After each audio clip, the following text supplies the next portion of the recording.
Welcome! You have found this moment at the end of your day when the world can slow down. As you settle in, let your thoughts ease, let the weight of today fade little by little. Tonight we are going to explore how cowboys survived winter nights on the open frontier. For months at a time they slept under canvas and wool with nothing between them and the frozen ground but what they carried on horseback.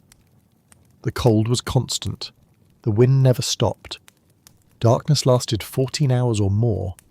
In this environment, sleep was not rest as we know it. It was endurance. How did they manage this? How did they lie down each night, knowing the cold would seep through everything?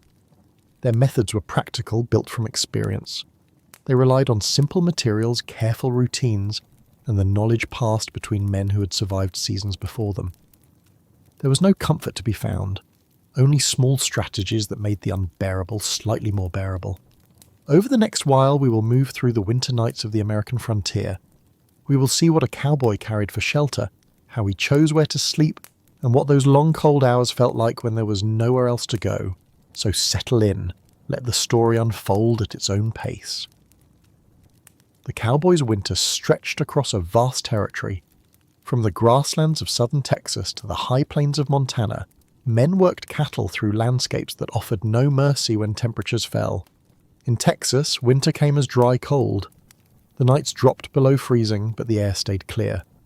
A man could see stars from horizon to horizon. The ground froze hard, but its suds stayed mostly dry. Wind moved across open prairie with nothing to slow it down. Further north, conditions changed. In the Oklahoma and Kansas territories, winter brought a different kind of cold. Rain mixed with sleet. Snow fell and melted and fell again. The ground became mud that froze into uneven ridges. Canvas tents collected moisture from the air. Wool blankets never fully dried. On the high plains of Wyoming and Montana, cold meant something else entirely. Temperatures dropped to 20 below zero, sometimes colder. Snow covered the ground for months. Wind cut through any gap in clothing or shelter. A man's breath froze in his beard. Water in canteens turned to ice even when kept close to the body. Cowboys worked in all of these places. Trail drives moved herds north in spring and fall following grass and market prices. These drives could encounter late spring snowstorms or early winter freezes. When weather turned, there was no stopping. The herd moved and the men moved with them. Line camps marked another kind of winter work. Remote one-man or two-man stations were scattered across vast ranch territories. A cowboy might stay in a line camp for 6 weeks, riding out each day to check fences and search for cattle in trouble. He returned each night to the same small shelter, the same cold bedroll, the same routine of building a fire and trying to stay warm until dawn. Roundups extended into cold weather. In the fall, crews gathered cattle from summer range, sorted them, and moved them to winter pasture or to market. These operations required temporary camps that moved every few days. Men slept in a different cold spot each night, always exposed, always relying on what they carried with them. The landscape itself offered little help. In some areas, draws and coulees provided partial windbreaks. A cowboy could position his camp behind a ridge or in the lee of a rock formation, but most of the land was open. Grass stretched in every direction with no trees, no hills, nothing to stop the wind. Water sources created their own problems. Camps needed to be near creeks or springs, but these locations were often the coldest. Cold air settled in low areas. Moisture from water increased the dampness in everything. Canvas, wool, clothing, bedding. A camp near water meant easier access for horses and cooking, but it also meant sleeping in the coldest, dampest spot available. Wood for fires was scarce across much of the range. On the open prairie, men collected buffalo chips, dried dung that burned but gave little heat. In areas with scattered trees, dead branches had to be gathered carefully, used sparingly. A cowboy learned to build small fires that lasted, not large fires that consumed wood and left him cold by midnight. The work determined where a man slept. He could not choose comfort. He could not wait for better weather. If cattle needed moving, he moved them. If fences needed checking, he rode out. The job demanded presence regardless of temperature, and presence meant sleeping wherever the work placed him. This was the context of winter sleep on the frontier. Not one kind of cold, but many. Not one landscape, but dozens. A cowboy's experience of winter nights depended on where his work took him, but certain elements remained constant. Exposure, cold, and the thin barrier of canvas and wool between his body and the frozen world. The geography shaped everything that followed. The materials a man carried, the techniques he used, the small decisions he made each evening, all of these responded to the particular cold of the particular place where night fell. A cowboy's bedroll was called a hot roll, or sometimes a sugan. This was his bed, his only bed, carried behind his saddle wherever work took him. The bedroll began with wool blankets, typically 3 or 4 of them, depending on what a man could afford and how much weight his horse would carry. These were not decorative blankets. They were heavy wool, often grey or brown, coarse to the touch. Some men used army surplus blankets. Others bought whatever the general store had available. Wool was chosen for specific reasons. It retained warmth even when damp. A wool blanket could absorb up to 30% of its weight in moisture before it felt wet to the touch. In winter camps where everything collected condensation, this property mattered. Cotton or linen would have soaked through and provided no insulation. Wool kept working, but wool had its cost. When it absorbed moisture from the air or from a man's body, it became heavy. A dry wool blanket might weigh 4 or 5 pounds. A damp one weighed 7 or 8. After a week of cold nights without a chance to dry properly, a bedroll could gain 10 or 15 pounds just from accumulated dampness. Wool also took days to dry. A man could spread his blankets near a fire in the evening, and thus they would still be damp by the time he rolled them up at dawn. Moisture stayed trapped in the fibres. Only sustained heat and dry air could drive it out, and neither was common on winter ranges. The blankets were layered. Some men folded them together. Others kept them separate so they could adjust layers during the night. The inner blanket went against the body. Middle blankets provided bulk insulation. The outer blanket faced the cold air. Around these wool layers went canvas. This was duck canvas, the same heavy material used for wagon covers and tents, 7 to 10 ounce weight. Treated with wax or linseed oil to resist water, though it was never truly waterproof. The canvas served 2 purposes. Underneath, it created a ground cloth that kept the wool from direct contact with dirt, mud, or snow. On top, it wrapped over the blankets as a shell, blocking some wind and shedding some moisture. A cowboy laid out the bottom canvas first, placed his wool blankets on top, then folded the canvas over everything like an envelope. Some men used a single large piece of canvas that wrapped completely around. Others used 2 pieces, one below, one above, tied or buckled at the sides. When packed, the bedroll was tight. A man rolled everything together from one end, squeezing out as much air as possible. The tighter the roll, the better it rode behind a saddle. Loose packing meant the bedroll would sag and shift during a day's ride, pulling against the saddle strings and becoming a nuisance. Straps or ropes held the roll closed. These ties had to be secure enough to last all day, but quick to loosen when camp was made. A cold-fingered man in failing light needed to open his bedroll efficiently. Complex knots or frozen buckles caused problems. Some cowboys added a sugan. This was a quilt made from old blankets, worn-out clothing, or feed sacks sewn together. Women on ranches often made these, stitching together whatever fabric was available. A sugan added one more layer of insulation. It was placed either inside the wool blankets for extra warmth, or outside for extra wind protection. The bedroll also held a few small items. A man might keep an extra shirt rolled inside, or a pair of dry socks if he had them. Some kept personal items, a letter, a small photograph, tobacco wrapped in oilcloth to protect them from moisture. The bedroll was the only private space a cowboy had, and these small additions were tucked into the folds where they would not add bulk. The entire assembly, canvas, wool, sugan if present, and any extras, weighed between 15 and 25 pounds when dry. When damp, it could reach 35 or 40 pounds. This weight rode behind the saddle every day, balanced against saddlebags on the other side. The bedroll had a smell. Wool, especially when it had been damp and re-dried many times, developed a distinct odour. Not entirely unpleasant, but strong. Canvas added its own scent. The wax or oil treatment, the dust it collected, the smoke from countless campfires. A man became accustomed to this smell. It was the smell of every night, every camp, every morning. Each cowboy arranged his bedroll in a way that became personal. The order of blankets, the tightness of the roll, the way the canvas folded, These were learned through trial and many cold nights. A man adjusted his system based on what worked and what did not. By the end of a winter, his bedroll routine was automatic, performed in darkness without thought. The bedroll was simple. Canvas and wool, nothing more. But this simplicity was the result of generations of experience. Other materials had been tried: leather, rubber-coated cloth, different kinds of blankets. Wool and canvas had proven themselves across decades of frontier winters. This was what stood between a cowboy and frozen ground.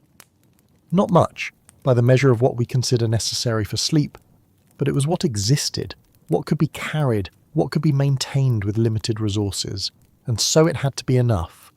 Above the bedroll, when a cowboy was not sleeping entirely in the open, was canvas. Not every night included a tent. Solo riders often slept with only the sky above them, but when men worked in groups, trail drive crews, roundup outfits, line camps with 2 or more riders, canvas shelters were standard. The typical cowboy tent measured 7 by 7 feet, or 8 by 10 feet for a larger version. Height at the centre pole was about 5.5 feet, enough to crouch under, not enough to stand. 2 to 4 men shared this space. Their bedrolls were arranged around the perimeter, feet toward the centre where a small fire pit might be dug, or simply feet toward each other if no fire was allowed inside. The arrangement was tight. Elbows touched. Gear was stacked in corners or hung from the centre pole. The canvas was the same duck canvas used for bedrolls, 7 to 10 ounce weight. Some tents were sewn from new canvas. More often they were patched together from older material, salvaged wagon covers, worn-out tents from previous seasons, pieces bought second-hand. The canvas was treated to resist water. Wax, tallow or linseed oil was rubbed into the fabric. This treatment made the canvas stiff and gave it a waxy feel. When rain or snow hit the outside, water beaded and ran off rather than soaking through immediately. But the treatment was never perfect. Seams leaked. Areas where the canvas had worn thin allowed moisture through. Any place the canvas was touched from inside while wet on the outside would begin to drip. Cowboys learned not to brush against the tent walls during storms. In cold weather, canvas became stiffer. Below freezing, it felt almost rigid. The fabric lost its flexibility. Folding a frozen tent in the morning was difficult. The canvas had to be forced into position. Sometimes it cracked along stress points. Frost formed on the inside of the tent. Moisture from breathing, from damp clothing, from bodies, rose and condensed on the cold canvas. By morning, the interior surface was coated with a thin layer of ice crystals. When the tent was moved or bumped, this frost fell like snow onto the bedrolls below. The tent structure was basic. A centre pole, usually a piece of wood cut from available timber, or carried as part of the camp gear. Guy ropes extended from the peak to stakes driven into the ground. 4 corner stakes held the base. Setup took about 10 minutes in calm weather. In wind, it took longer. A tent being erected in wind wanted to fly. 2 men had to coordinate, one holding the canvas down while the other positioned the centre pole and secured the first guy rope. Once one rope was tight, the rest followed in sequence. Stakes were a constant problem. In frozen ground, stakes would not penetrate. A man had to find rocks to tie the guy ropes to, or heap rocks and dirt over the tent edges to hold them down.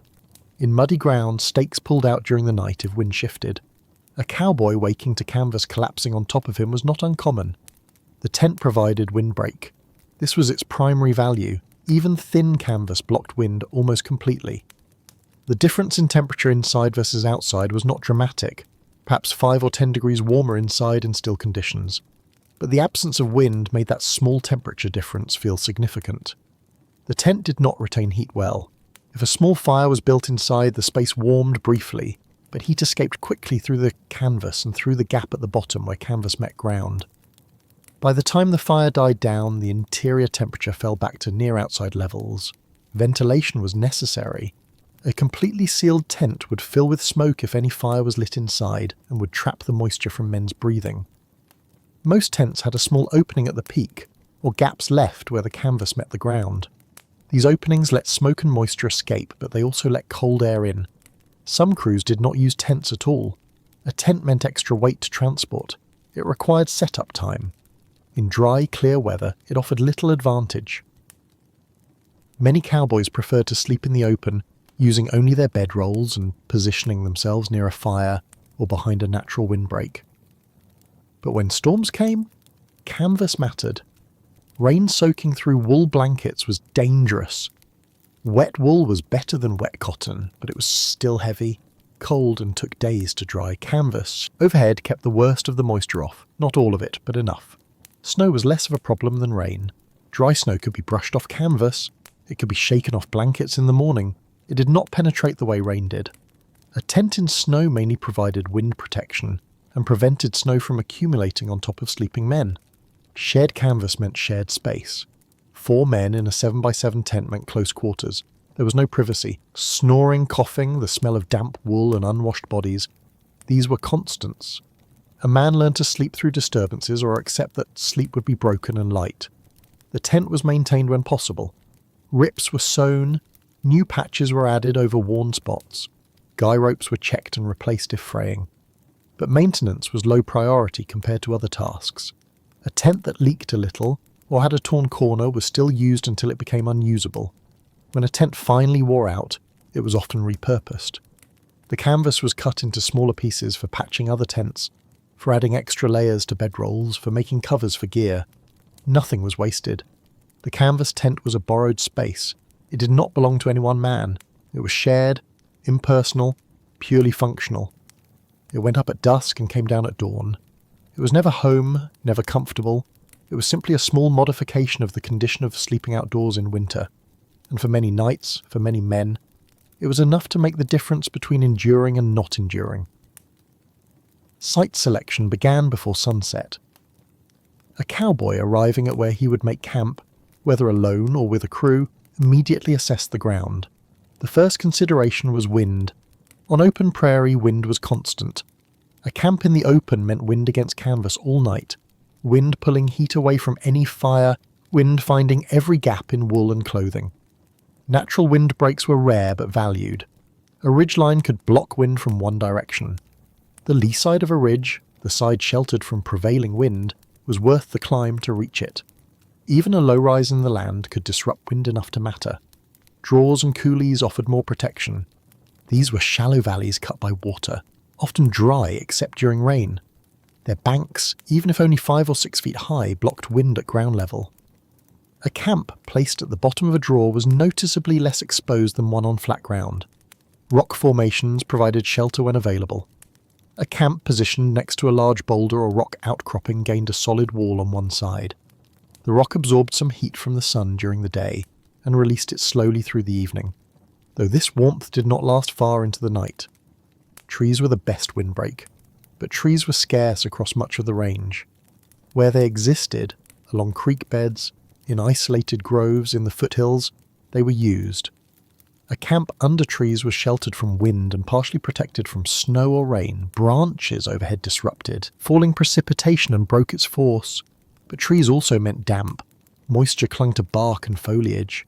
Dripping continued long after rain stopped. Snow slid off branches in clumps. A camp too close to trees could end up wetter than one in the open. The balance was to position close enough for wind protection, but far enough to avoid constant dripping. Water access was the second consideration. Horses needed water. Cooking required water. Washing gear, when it happened at all, required water. A camp had to be near a source, a creek, a spring, a stock pond, but water meant cold. Cold air sank. At night, the coldest air on any piece of ground was at the lowest point. Creeks ran through low ground. Camping directly beside a creek meant camping in the coldest available spot. Cowboys learned to camp near water but not at the water's edge. A position 50 or 100 yards up a slope from the creek provided access without placing the camp in the cold sink. This small elevation could make several degrees of difference. Springs were better than creeks in one respect. They were smaller, more contained. A camp could be closer without being directly in the cold drainage. But springs often created damp ground from seepage. Sleeping on soggy earth was not acceptable. The ground had to drain well. Drainage was assessed by looking at the ground surface. Was it flat or did it slope slightly? Flat ground collected water. Even a gentle slope let water run off. After a rain or snow melt, a campsite with drainage stayed relatively dry. One without drainage became a mud pit. Ground composition mattered. Rocky ground drained well but was uncomfortable. Exposed rock was also more difficult for driving tent stakes. Grassy ground was softer but held moisture longer. Sandy soil, where it existed, was ideal. It drained well and was relatively soft. The ground was inspected for hazards.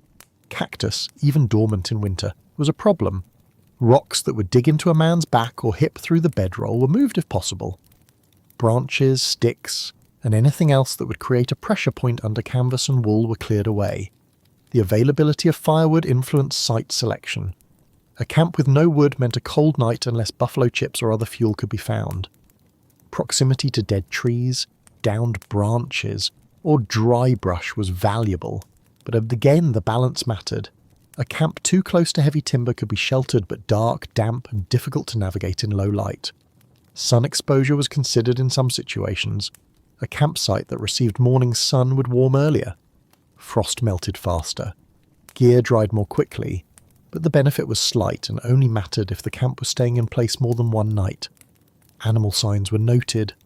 Cattle trails, horse tracks, and other evidence of animal movement suggested that the area was tolerable. Complete absence of animal signs sometimes indicated a reason: poor water, difficult ground, exposure to weather that even animals avoided. In winter, snow depth varied across the landscape. Drifts accumulated in certain areas. Other spots were blown clear. A campsite in a drift required digging down to ground level or accepting that bedrolls would be laid on snow. Blown clear ground was preferable. Some locations were simply known. On established trail routes, certain spots had been used by previous crews. These were marked by old fire rings, cleared areas, sometimes remnants of previous camps. Using a known site saved time and benefited from the experience of others who had judged the spot acceptable. But trail drives and line camp work often placed men in unfamiliar territory. In these situations, assessment had to be quick. A cowboy arriving at dusk had perhaps 30 minutes of usable light. He had to judge wind, water, drainage, and ground composition in that time and commit to a spot. Mistakes were educational. A camp positioned in what seemed like a sheltered draw might turn out to channel wind in an unexpected way. A site that looked dry might prove to be a drainage path when temperature rose slightly and snow began to melt. These lessons were remembered and applied the next time. Once a site was chosen, it was not usually changed.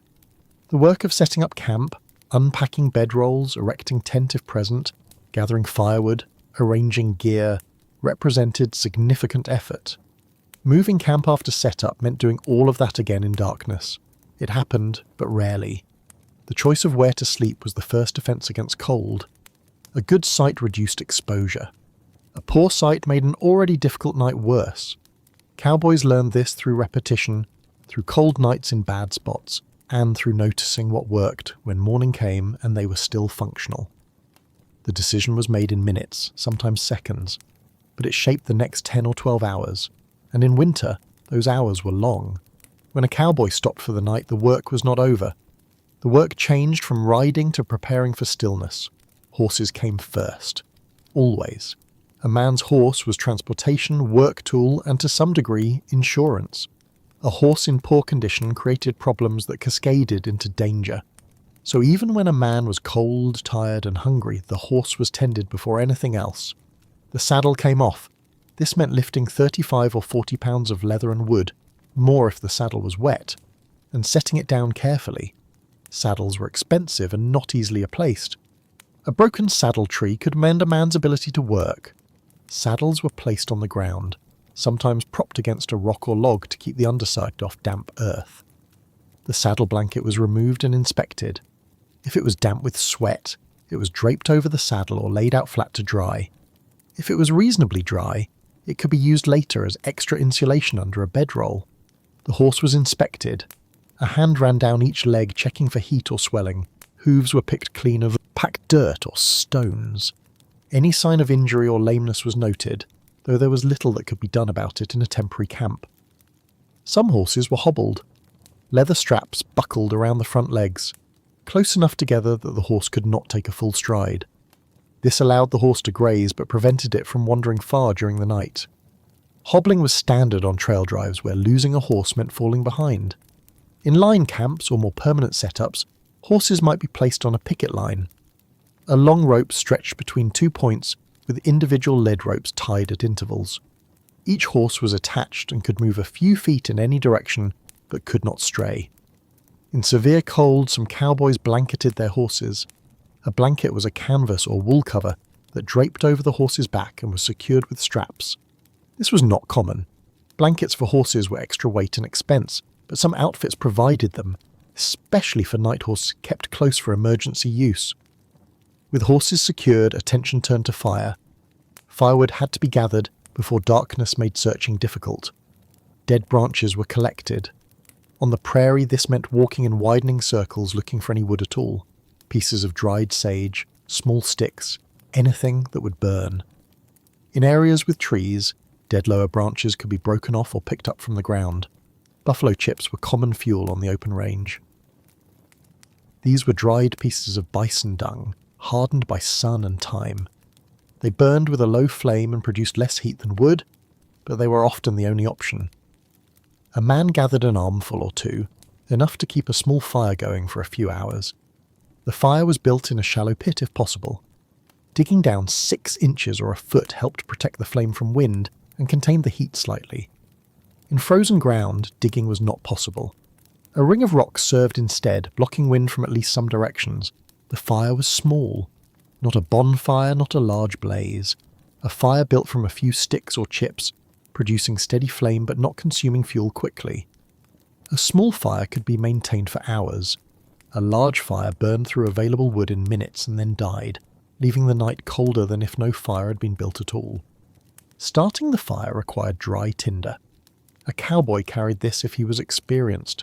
Small pieces of very dry wood, shavings or paper kept wrapped in oilcloth. Matches were precious and kept dry. 1 match was used if possible. If the tinder was good and the arrangement correct, 1 match was enough. Once the fire was established, water was set to boil. Coffee was made. This was not optional or recreational. Coffee was warmth, it was ritual, and it was one of the few reliable pleasures available. Grounds were added to boiling water in a tin pot.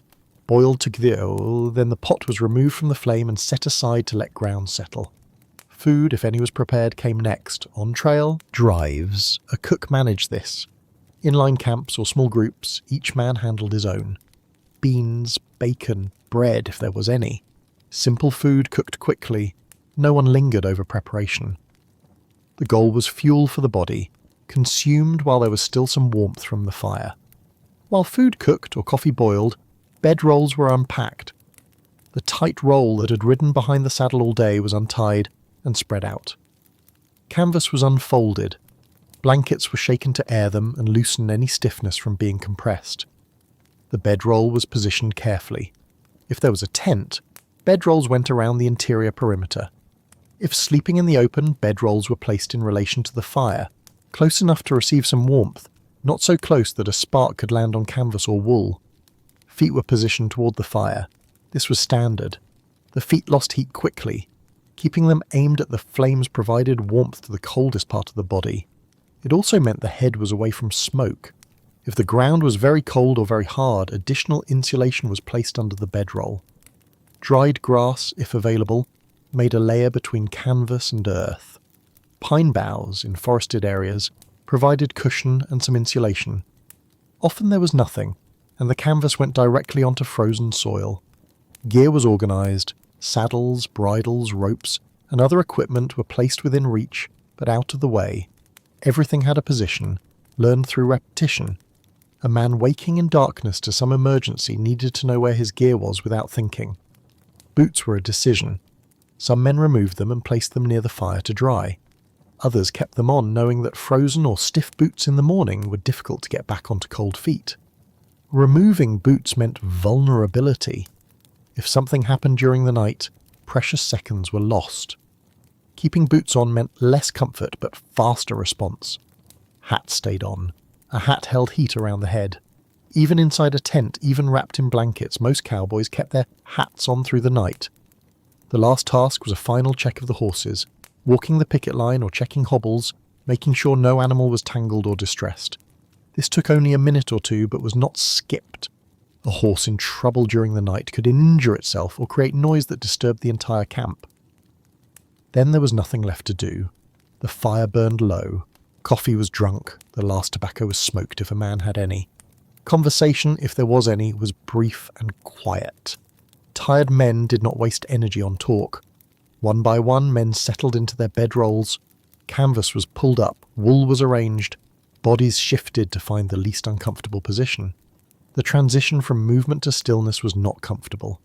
Muscles that had been active all day began to stiffen.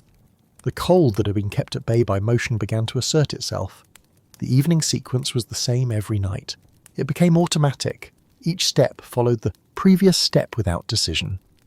This routine was the structure that separated the work of the day from the endurance of the night. And then the night began. The fire that burned in a cowboy camp was not what most people imagine when they think of a campfire. It was not a roaring blaze. It was not built high with large logs stacked in a pyramid. It produced no dramatic flames reaching toward the sky. It was a small fire, low to the ground, built from a few pieces of wood or a handful of buffalo chips. The flames rose only 6 or 8 inches, sometimes less. This size was deliberate. It came from necessity and experience. Fuel was limited. On the open prairie there were no forests to draw from. Wood was scarce. What could be found, dead of branches, sagebrush, pieces of dried wood carried down by creeks, had to last through evening and into the night. A large fire consumed this fuel in minutes. A small fire made the same fuel last hours. Buffalo chips burned differently than wood. They produced a steady, low heat. They did not flame brightly. They smouldered more than they burned. A fire built from chips needed to be compact and controlled. Too much air and they burned too quickly, too little and they went out. The fire was usually built in a shallow pit. If the ground was soft enough to dig, a cowboy scooped out a depression 6 to 8 inches deep and perhaps a foot across. This pit served multiple purposes. It protected the flame from wind. Even a shallow depression created enough of a barrier that wind passed over the top rather than directly through the fire. This meant the flame stayed lit and fuel burned more evenly. It contained the heat. Heat radiated out from the pit, but the pit walls reflected some of it back inward. This created a more concentrated zone of warmth. A man could position his feet or hands close to the pit and feel heat that would have dissipated if the fire was built on flat ground. It reduced the chance of the fire spreading. On dry prairie, a fire escaping its intended area was dangerous. A pit kept embers and flames contained. Even if wind picked up during the night, the fire stayed where it was built. When the ground was frozen and could not be dug, rocks were used instead. A ring of rocks 6 or 8 inches high served the same purpose as a pit. Wind was blocked. Heat was reflected inward. The fire stayed contained. The rocks had to be chosen carefully. Certain types of stone, especially those that had been in water, could explode when heated. A rock with moisture trapped inside would crack or shatter when that moisture turned to steam. Cowboys learned to avoid creek rocks and to select dry, solid stone from higher ground. The fire was started with small material: dry grass, thin twigs, wood shavings if any had been carved earlier. This tinder was arranged loosely so air could move through it. A match was struck and held to the driest part. If the tinder was good, flame caught within seconds. As the tinder burned, slightly larger pieces were added. Small sticks, bark, more chips. Each addition was placed carefully. Too much at once smothered the flame. Too little, and the fire died before it could establish itself. Once the fire was stable, it required constant small attention. A stick pushed closer to the centre. A chip turned so a fresh edge met the flame. Airflow adjusted by repositioning fuel. This was not active work, but it was continuous. A fire left unattended died. The goal was steady heat, not variable heat. A fire that burned hot briefly and then cooled was worse than a fire that maintained low warmth consistently. The body adjusted to consistent temperature more easily than to fluctuation. Heat radiated outward from the fire in a narrow range. Effective warmth extended perhaps 3 or 4 feet. Beyond that, the benefit dropped off rapidly. This meant a cowboy positioned himself close, often sitting or lying with feet extended toward the flame, body angled to capture as much radiant heat as possible. Multiple men around one fire created a problem of geometry. 4 men could not all position themselves optimally. Someone's back was always to the cold. Rotation was informal but understood. A man warmed his front, then turned to warm his back, then shifted to let someone else take the better position. The fire was at its most useful in the evening.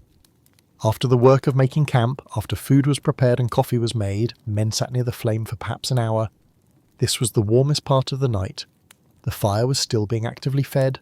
Bodies were clothing and blankets absorbed heat. But as the night deepened, the fire was allowed to die down. Fuel was conserved. The flame became coals, and the coals became a dull red glow. By the time men settled into bedrolls, the fire was barely present. It provided almost no warmth, but it was kept alive, a small red centre that could be revived in the morning. Some men tried to keep a fire burning all night. This required someone staying awake to feed it, or waking periodically to add fuel. On cold nights, this seemed worth the effort. But in practice, the heat from a small fire did not extend far enough to warm a man in a bedroll several feet away. The work of maintaining the fire disrupted sleep more than the small amount of extra warmth was worth. Others let the fire die completely and rebuilt it in the morning. This was more common. It accepted that the night would be cold regardless. The fire's purpose was to provide warmth during the active hours of evening and morning, not to fight the cold of deep night. Smoke was managed by fire size. A small fire produced less smoke than a large one. This mattered inside a tent where smoke had to escape through the small vent at the peak. Too much smoke and the tent became unbreathable. Men coughed, eyes watered. Sleep was impossible. In open air, smoke was less of a problem, but wind direction still mattered. A fire positioned so that wind blew smoke away from bedrolls was preferable. But wind shifted during the night. A camp that started with clear air might end with smoke drifting through sleeping men by midnight. The fire also served as a psychological anchor.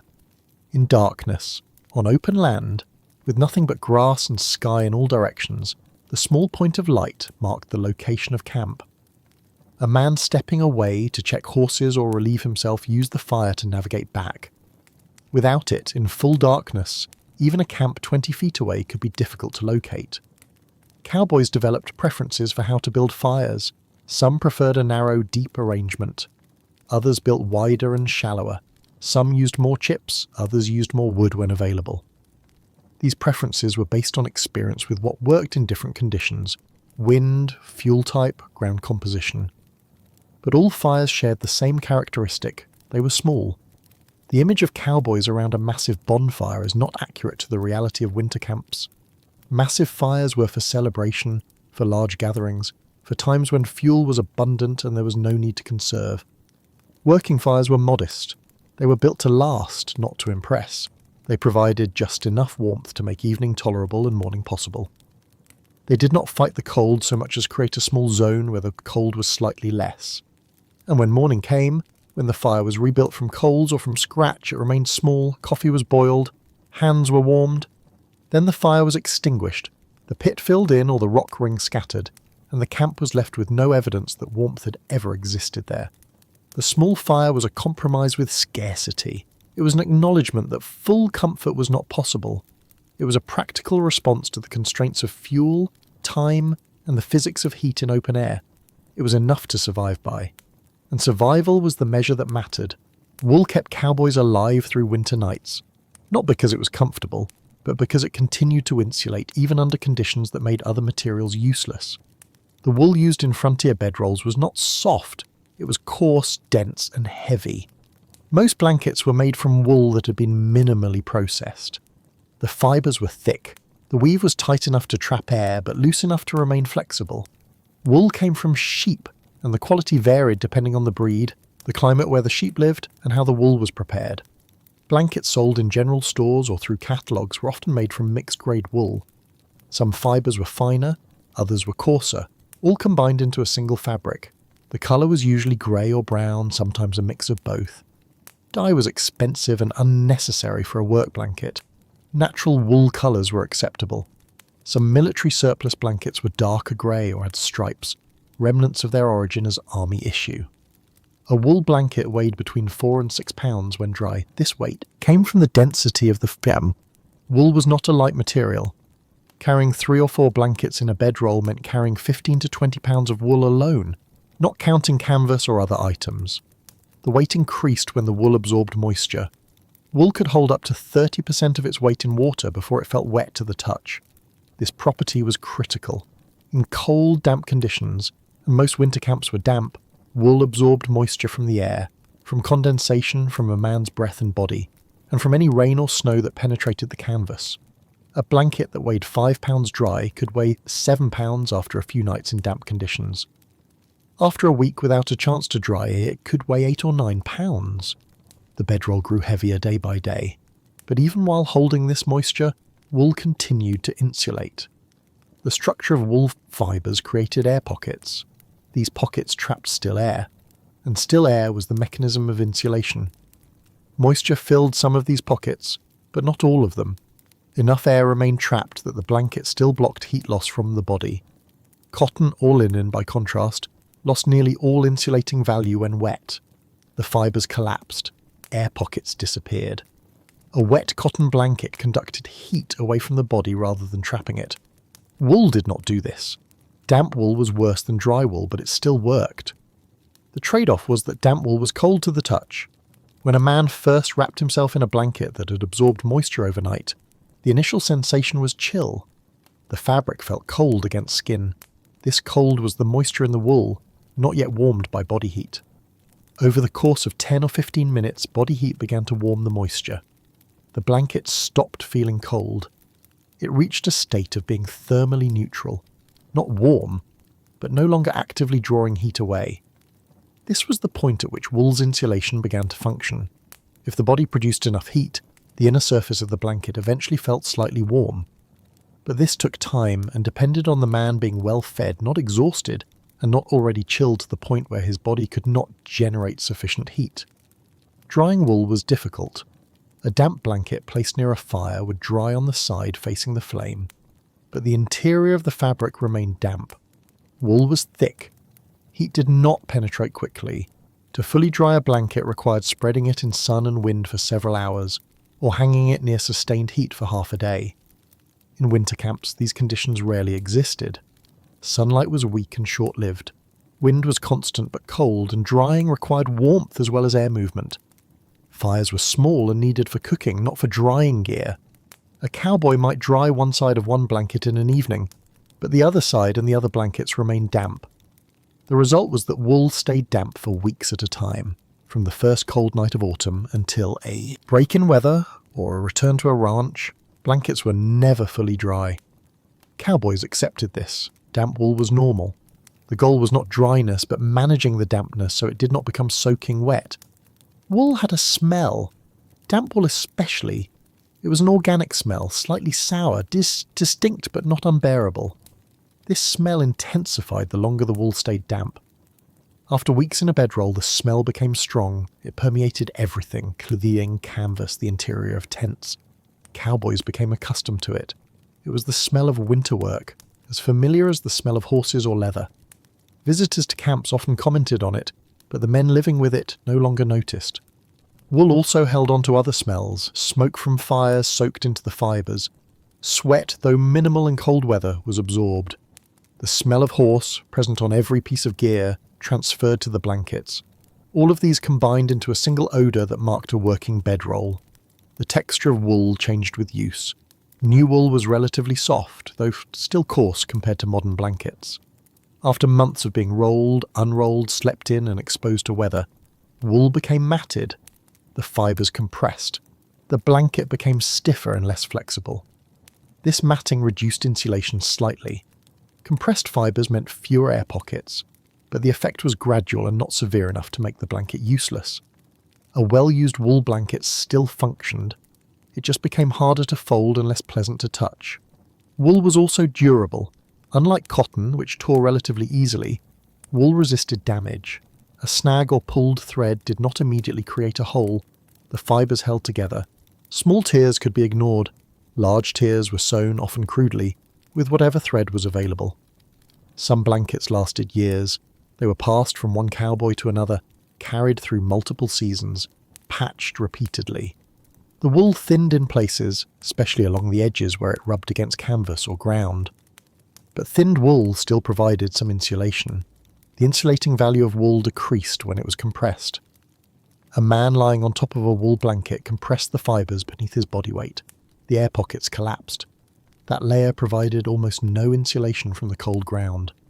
This was why multiple blankets were necessary, some beneath for padding, others above for warmth. 3 blankets was the minimum for cold weather, 1 beneath as a ground layer, accepting that it would be compressed and provide little insulation, but at least creating a barrier between body and canvas. 2 above, layered so the air was trapped between them. This gave 2 layers of insulation instead of 1 thick layer. 4 blankets was better.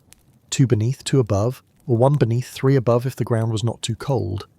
The exact arrangement was adjusted based on temperature and personal preference. Wool was also fire-resistant compared to other materials available at the time. Spark landing on wool might char the surface but did not easily ignite a flame. Canvas treated with wax or oil was more flammable. Cotton was highly flammable.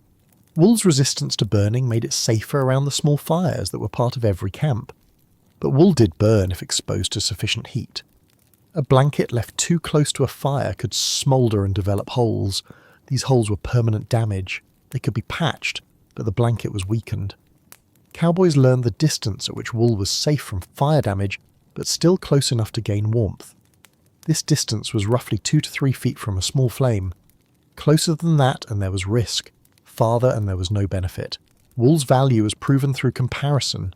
Men who tried other materials, heavy canvas alone, leather, rubber-coated fabric, found them inferior in cold weather. Canvas without wool provided no insulation. Leather was stiff and conducted cold. Rubber-coated fabric trapped moisture against the skin and became unbearable. Wool was not chosen because it was ideal. It was chosen because nothing else worked as well under the conditions that existed. It was available, relatively affordable, and it performed the necessary function of keeping a man's body heat from escaping into the night. The relationship between a cowboy and his wool blankets was functional, not sentimental. These were tools, not comforts. They were heavy, damp, coarse, and they smelled, but they worked. And in winter, on the frontier, working was all that mattered. A cowboy did not undress for sleep. Not in winter, not in a tent, and certainly not in the open. The clothing worn during the day remained on through the night, with only minor adjustments. Outer layers were sometimes removed. A heavy coat, if it was wet from snow or rain, came off. Wet fabric against the body drew heat away.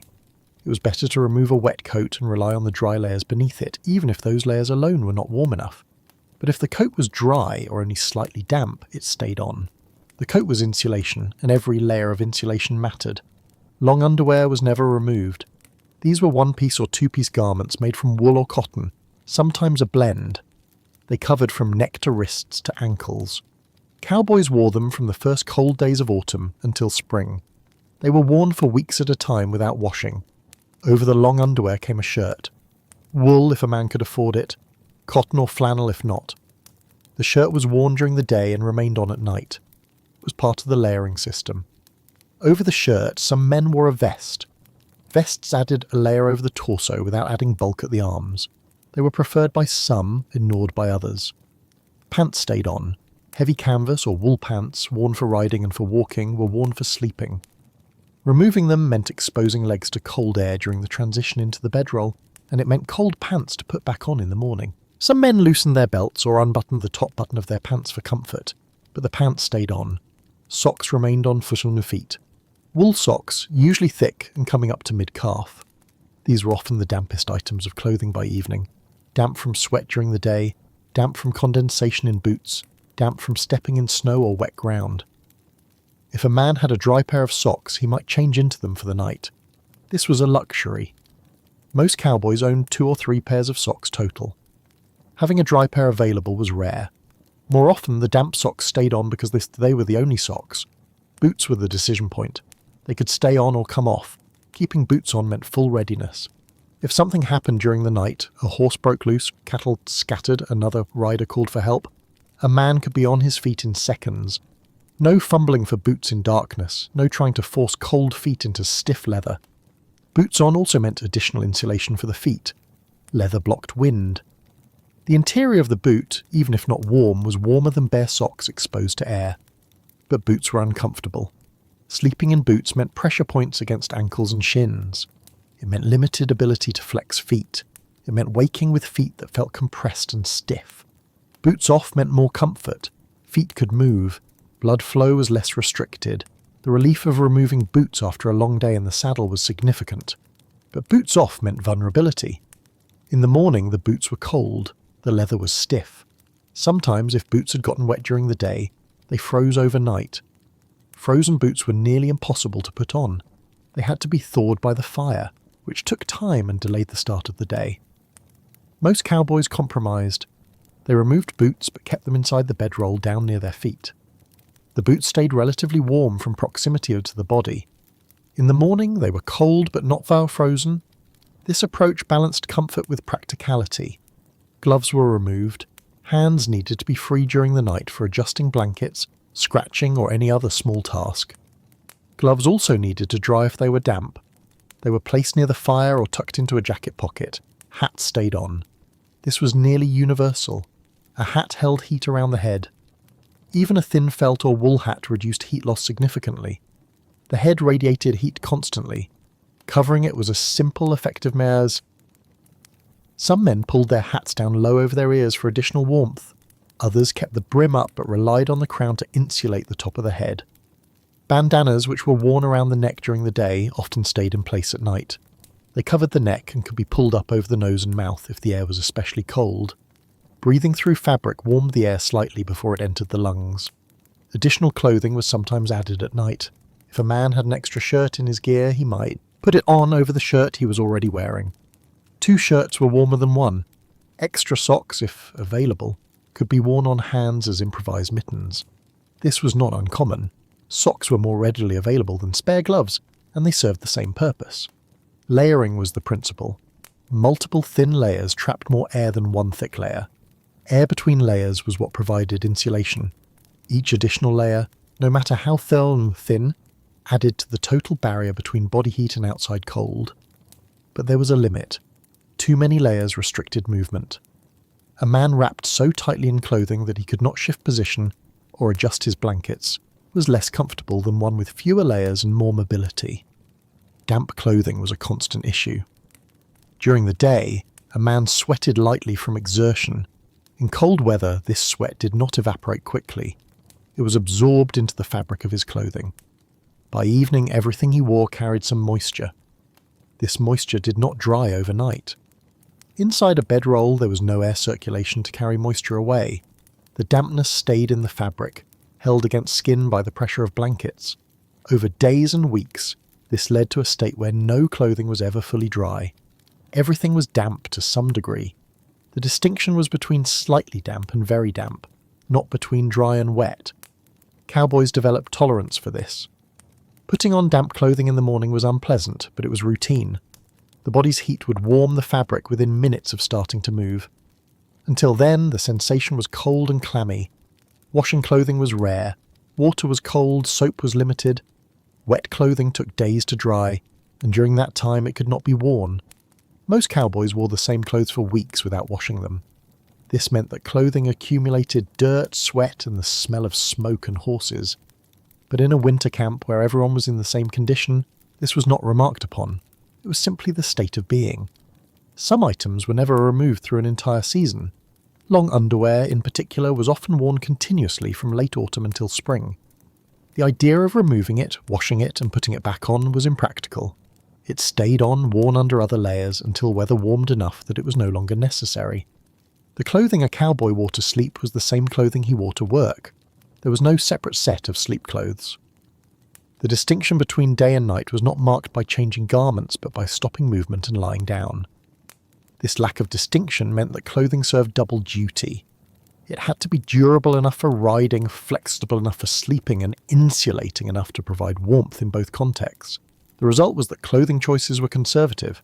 Cowboys wore what had proven to work. New materials or experimental designs were viewed with suspicion.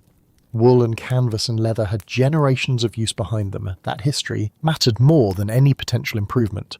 Sleeping in full clothing also meant waking in full clothing. There was no transition period. A man opened his eyes, emerged from his bedroll, and was dressed.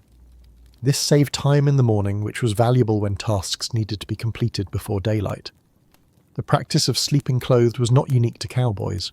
It was common across many working populations in cold climates during that era. Sailors, soldiers, trappers, loggers. Anyone who worked outdoors in winter and lacked heated shelter slept in their clothes.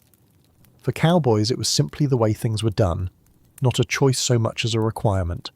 And like most requirements of the work, it was accepted without complaint.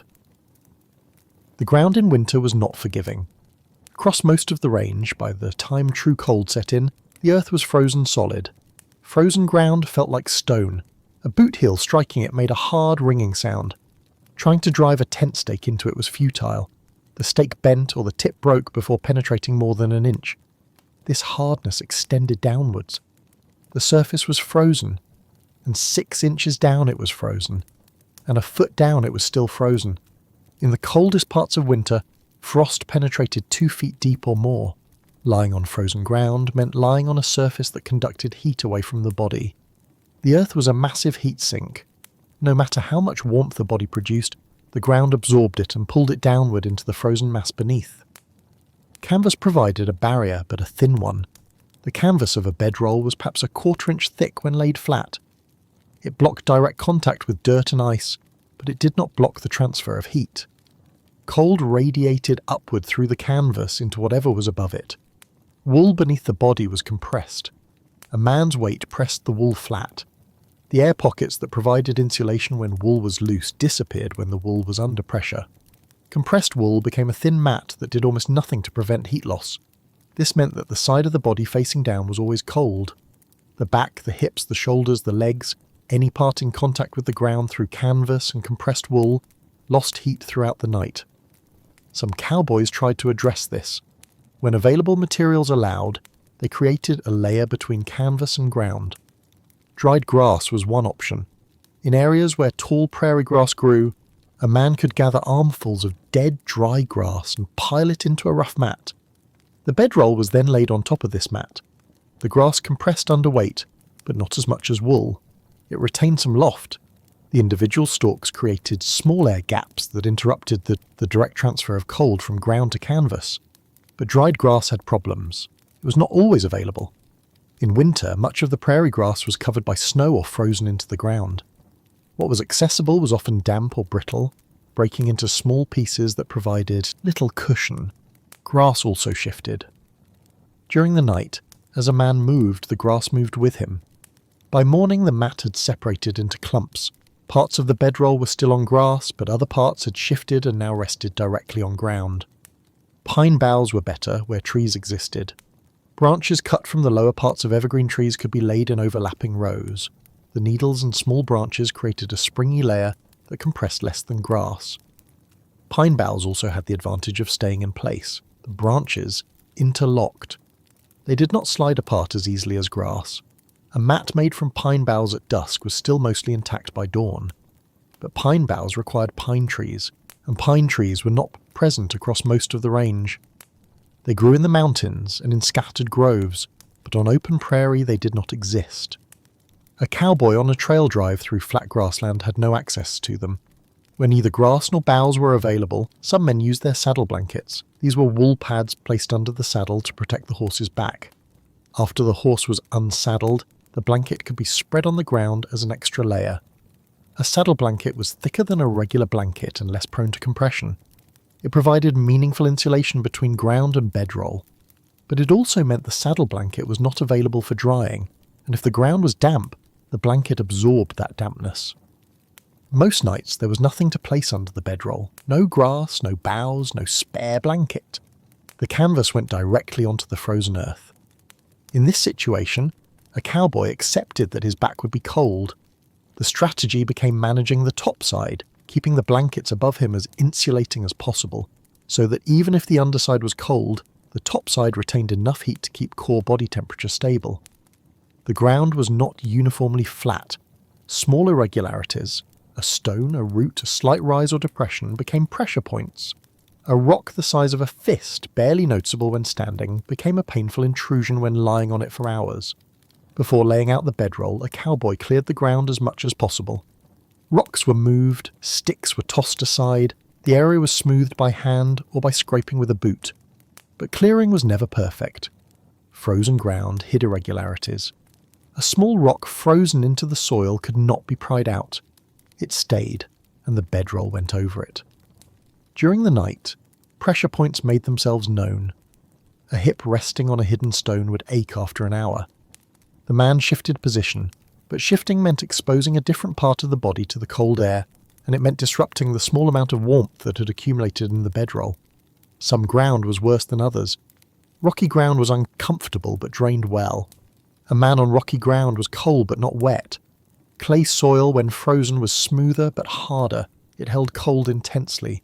A bedroll on frozen clay felt as though it was on ice. Sandy soil, where it existed, was the best. Sand did not freeze as hard as clay, it had some give to it. And sand drained moisture quickly, so even if snow melted during the day, sandy ground was relatively dry by evening. But sandy soil was rare on the plains. Most soil was a mix of clay and loam, dense and heavy. When frozen, it was unforgiving. In areas with snow cover, the ground beneath the snow was sometimes slightly less frozen. Snow acted as insulation. A layer of snow 6 inches deep kept the ground beneath it marginally warmer than exposed ground. Some cowboys cleared snow away to reach the ground beneath. Others left the snow in place and laid their bedroll on top of it. Snow compressed into a firm surface. It was cold, but it was also smooth. There were no rocks or roots hidden in snow. The choice depended on conditions. Dry, powdery snow could be cleared easily and was worth clearing. Wet, heavy snow was harder to move and might soak into the canvas if cleared away. In that case, leaving it in place was better. Temperature of the ground varied through the night. In the evening, the ground still held some residual warmth from the day, though this was minimal in deep winter. By midnight, the ground had radiated away any residual heat and was as cold as it would get. In the hours before dawn, the ground was coldest. This was when the cold from below was most noticeable. Men who had managed to sleep despite discomfort earlier in the night often woke in the pre-dawn hours simply because the cold from the ground had penetrated through everything. There was no solution to this except to wait for morning. Shifting position provided temporary relief but not lasting comfort. Adding more blankets on top did nothing to address the cold coming from below. The ground was the unchangeable element. The sky, the air, the wind, these could be modified slightly by choosing a good camp location or by using canvas shelter. But the ground was what it was, frozen, hard and cold. A cowboy learned to accept this. The ground would be cold every night for months. Fighting it or resenting it was pointless. It simply had to be endured. Over time, the body adapted. The first night on frozen ground was shocking. The 10th night was still uncomfortable but familiar. By the 50th night, it was routine. This adaptation was not physical comfort. The ground did not become softer, and the cold did not become less. But the psychological response changed. The discomfort became background rather than foreground. It was present, but it no longer dominated attention. This was part of the larger pattern of winter survival. Each difficult element, the cold air, the damp wool, the hard ground, was individually bearable. Together, they created a cumulative burden. Endurance meant accepting the total burden and continuing anyway. The ground beneath was the foundation of that burden. Unchanging, unyielding, and cold, every night, every winter. Once the bedroll was spread and the fire was established, a cowboy faced the question of positioning. How to arrange himself in relation to the fire, to the wind, to the tent if there was one, to the other men if he was not alone. The fire was the centre of these decisions. It was the only source of external heat. Everything else was about conserving the body's own warmth or blocking the loss of it. Feet toward the fire was standard. This was nearly universal practice. The reasoning was simple. Feet were the coldest part of the body and the farthest from the core. Blood circulated to the feet but had the longest distance to travel. By the time it reached the toes, it had cooled. Feet lost heat faster than any other extremity. Pointing feet toward the flame meant directing radiant heat to the coldest area. Even a small fire produced warmth that could be felt several feet away if no obstruction blocked it. A man lying with his feet extended toward the coals felt that warmth on the soles of his boots or through his socks if boots were removed. This positioning also meant the head was away from the fire. The head did not need supplemental heat in the same way. A hat provided insulation.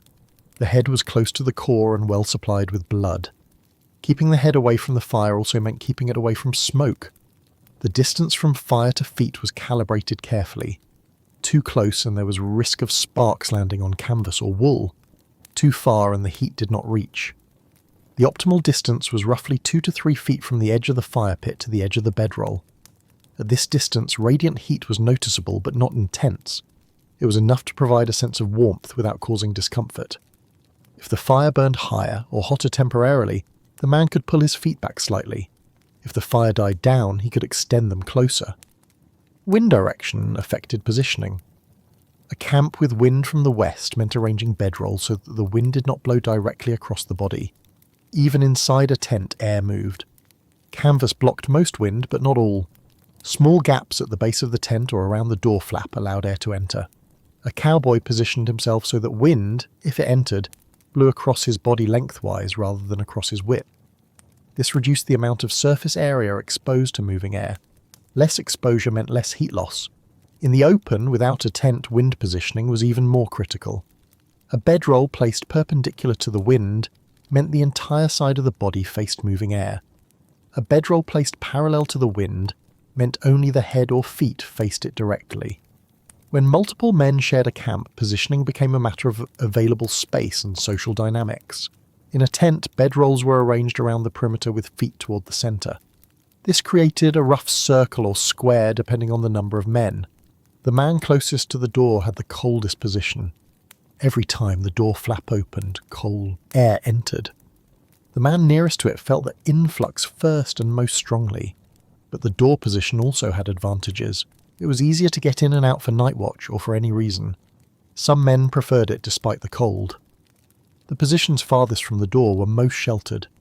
They were also the most trapped. A man at the back of a tent had to climb over others to leave.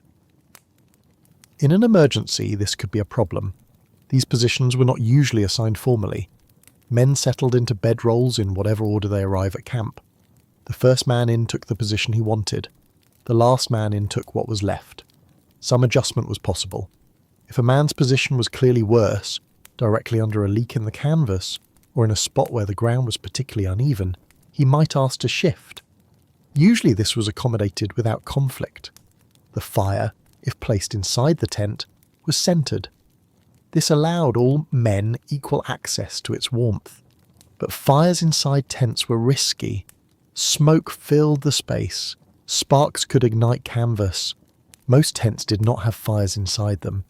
The fire was outside near the entrance and only the men closest to the door benefited from it directly. In open camps without tents, men arranged their bedrolls in a loose cluster. Not touching, but close enough that the presence of other bodies provided minimal psychological comfort. No one wanted to be isolated, lying alone 30 feet from the nearest person. The cluster was also tactical. If cattle stampeded or horses broke loose, men needed to respond together. Being too spread out made coordination difficult in darkness, but crowding too close created problems. Men shifted during the night. An elbow or boot from one man could strike another. Snoring, coughing, or any other noise was louder when bodies were close. Space was a balance between isolation and intrusion. Some men used their saddles as pillows or backrests. A saddle placed at the head of the bedroll provided elevation for the head and kept it off the cold ground. The saddle also served as a windbreak for the head and face. But a saddle was awkward as a pillow. Leather and wood were not soft. The shape of a saddle did not conform to the shape of a head. Most men who tried this found it uncomfortable and eventually shifted the saddle to the side, using it instead as a place to keep gear dry and within reach. Others folded extra clothing or a piece of canvas into a makeshift pillow. This was softer than a saddle, but provided less wind protection. The choice depended on personal preference and what was more uncomfortable at the moment, lack of cushion or exposure to wind. Heated rocks were occasionally used to add warmth. A rock the size of a man's fist, placed near the fire until hot, could then be wrapped in cloth and positioned near the feet inside the bedroll. The rock held heat for an hour or two. During that time, it radiated warmth into the small space around it. This created a localized warm zone that was noticeable and comforting. But heated rocks were not common. Finding the right kind of rock, one that would not crack or explode, required time and knowledge. Heating the rock required a sustained fire. Wrapping it required cloth that could be spared, and after the rock cooled it became just another cold object inside the bedroll. Most cowboys did not bother with heated rocks. The effort and risk were not worth the brief benefit. Body position within the bedroll was adjusted throughout the night. A man started on his back, then shifted to his side, then to his back again. Each position had advantages and drawbacks. On the back, weight was distributed evenly. No single pressure point bore too much load. But the back was also the widest part of the body in contact with the ground, meaning the most surface area losing heat downward. On the side, less area contacted the ground. But the hip and shoulder took concentrated pressure. After an hour, these points ached. Shifting to the other side provided temporary relief but soon created the same ache on the opposite hip and shoulder. Curling into a fetal position reduced exposure. Arms and legs tucked in, body compact. This conserved heat by minimizing surface area. But it was difficult to maintain for long, muscles cramped. The position became uncomfortable. Most men cycled through these positions repeatedly during the night. There was no single comfortable way to lie on frozen ground under thin wool. The best that could be done was to rotate through positions, never staying in one long enough for discomfort to become unbearable. The arrangement of heat and position was a constant negotiation. Small adjustments made throughout the evening and night. An inch closer to the fire, a shift of the hips to avoid a rock, a pull of the blanket to cover a gap, an extension of the arms to relieve shoulder stiffness. None of these adjustments created comfort. They only managed discomfort. The goal was not to sleep well, but to sleep enough. To rest sufficiently that the body could function the next day. And in that goal, the careful arrangement of heat and position played its small but necessary part. The transition from evening to night was gradual. There was no single moment when day ended and night began. Light faded in stages, each stage bringing the camp closer to full darkness. Sunset marked the first stage. The sun dropped below the horizon. The sky held colour. Orange, pink, deep blue, but the land itself was already in shadow. Detail became harder to see. A rock 20 feet away was visible but indistinct. A horse 50 feet away was a dark shape without features. This was the time when final tasks were completed, checking ropes, adjusting canvas, moving anything that needed to be within reach during the night. Once full darkness came, finding things became difficult. The fire was most visible during this transition period. As the ambient light faded, the flame became brighter by contrast. It drew the eye. It marked the centre of camp. Men moved toward it, drawn by the light as much as the warmth. Twilight lasted perhaps 30 minutes. During this time, the sky was still lighter than the land. A man looking up could see clouds, could distinguish shades of grey. But looking down, everything was shadow. Then twilight ended. The sky darkened to match the land. If there was no moon, the darkness became complete. A man could not see his own hand held 6 inches from his face. The fire was the only light, and it illuminated only a small radius. The quality of darkness varied with conditions. On clear nights, once eyes adjusted, starlight provided faint illumination, not enough to see detail, but enough to distinguish shapes. A tent was darker than the sky behind it. A man standing was a vertical shadow against horizontal ground. On overcast nights, darkness was total. Clouds blocked starlight. The world contracted to what the fire revealed. Beyond the small circle of firelight, nothing existed. A man could walk 10 steps from the fire and be completely disoriented, unable to see the camp he had just left. Darkness changed sound. Without visual reference, sounds became more noticeable. The crackle of the fire was louder. The movement of a horse, a hoof scraping ground, a snort, the sound of teeth grinding grass, carried clearly. Wind was more present in darkness. During the day, wind was visible in moving grass, in swaying branches, in dust lifted from the ground. At night, wind was only felt and heard. Canvas flapping, the rush of air past ears, the cold touch on exposed skin, and spoke less after full darkness settled. Conversation that had been easy in twilight became effortful. Voices in darkness had a different quality. They were disembodied, coming from shadows. Eye contact was impossible. Social cues that relied on seeing faces were absent. What conversation occurred was practical. Pass the coffee. Fire's dying. Your horse is tangled. Statements of fact, requests for small actions. Long discussions did not happen. Some men smoked if they had tobacco. The glow of a cigarette or pipe was a small point of light. It moved when the man moved. It brightened when he inhaled. These small lights marked where men were positioned around the fire. The smell of tobacco mixed with the smell of smoke from the fire, the smell of horses, the smell of damp wool. All of these layered into a single scent that was the smell of camp at night. As darkness deepened, the cold intensified. This was partly real, temperature dropped after sunset, and partly perceptual. Without the sun's warmth, even residual, the cold felt more pressing. Darkness and cold became linked. One reinforced the other. Men began settling into bedrolls, not all at once, but in sequence. The first man to lie down set a pattern. Others followed. Within 15 or 20 minutes of full darkness, most men were in their bedrolls. The fire was tended a final time, wood or chips added to keep it alive through the early night. No one wanted to wake at midnight to a completely dead fire. Reviving a fire from nothing in full darkness was difficult and cold work, but the fire was not built up. It was maintained at a low level, enough to provide a small glow, enough that coals would remain until morning, not enough to produce significant heat. From within the bedrolls, men watched the fire. It was the only thing to watch. The flames moved in patterns that repeated, but never exactly the same way twice. Watching fire was hypnotic. It occupied the mind without requiring thought. The sounds of settling filled the darkness. Canvas rustling as men adjusted their positions, wool being pulled tighter, boots scraping against canvas, small coughs, the clearing of throats. These sounds were the camp preparing for stillness. Gradually the sounds decreased. Men stopped moving. The restlessness of the first few minutes in the bedroll gave way to stillness. Not sleep yet, but the approach to sleep. Some men fell asleep quickly. Exhaustion was common. A day of riding, of physical work, of constant alertness. This created a fatigue that made sleep come easily despite discomfort. These men were unconscious within minutes of lying down. Others lay awake. Their bodies were tired, but their minds were not.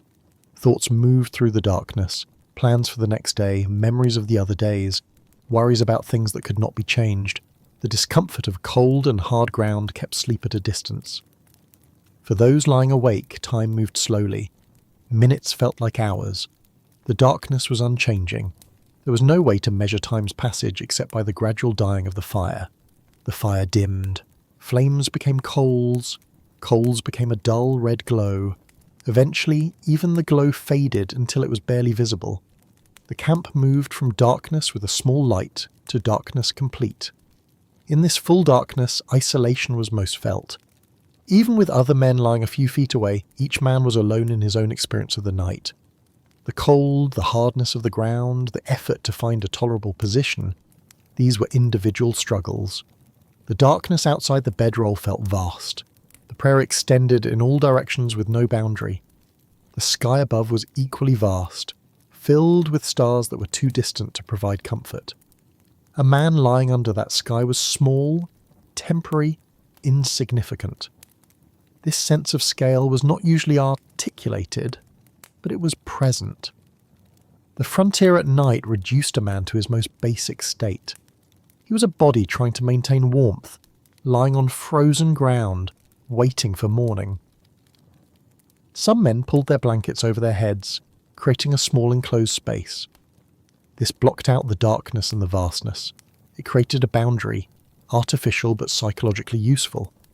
Inside the blanket cave, the world was reduced to the immediate. There was only the wool, the warmth of breath, the sound of one's own breathing. Others kept their heads exposed. Covering the face felt suffocating.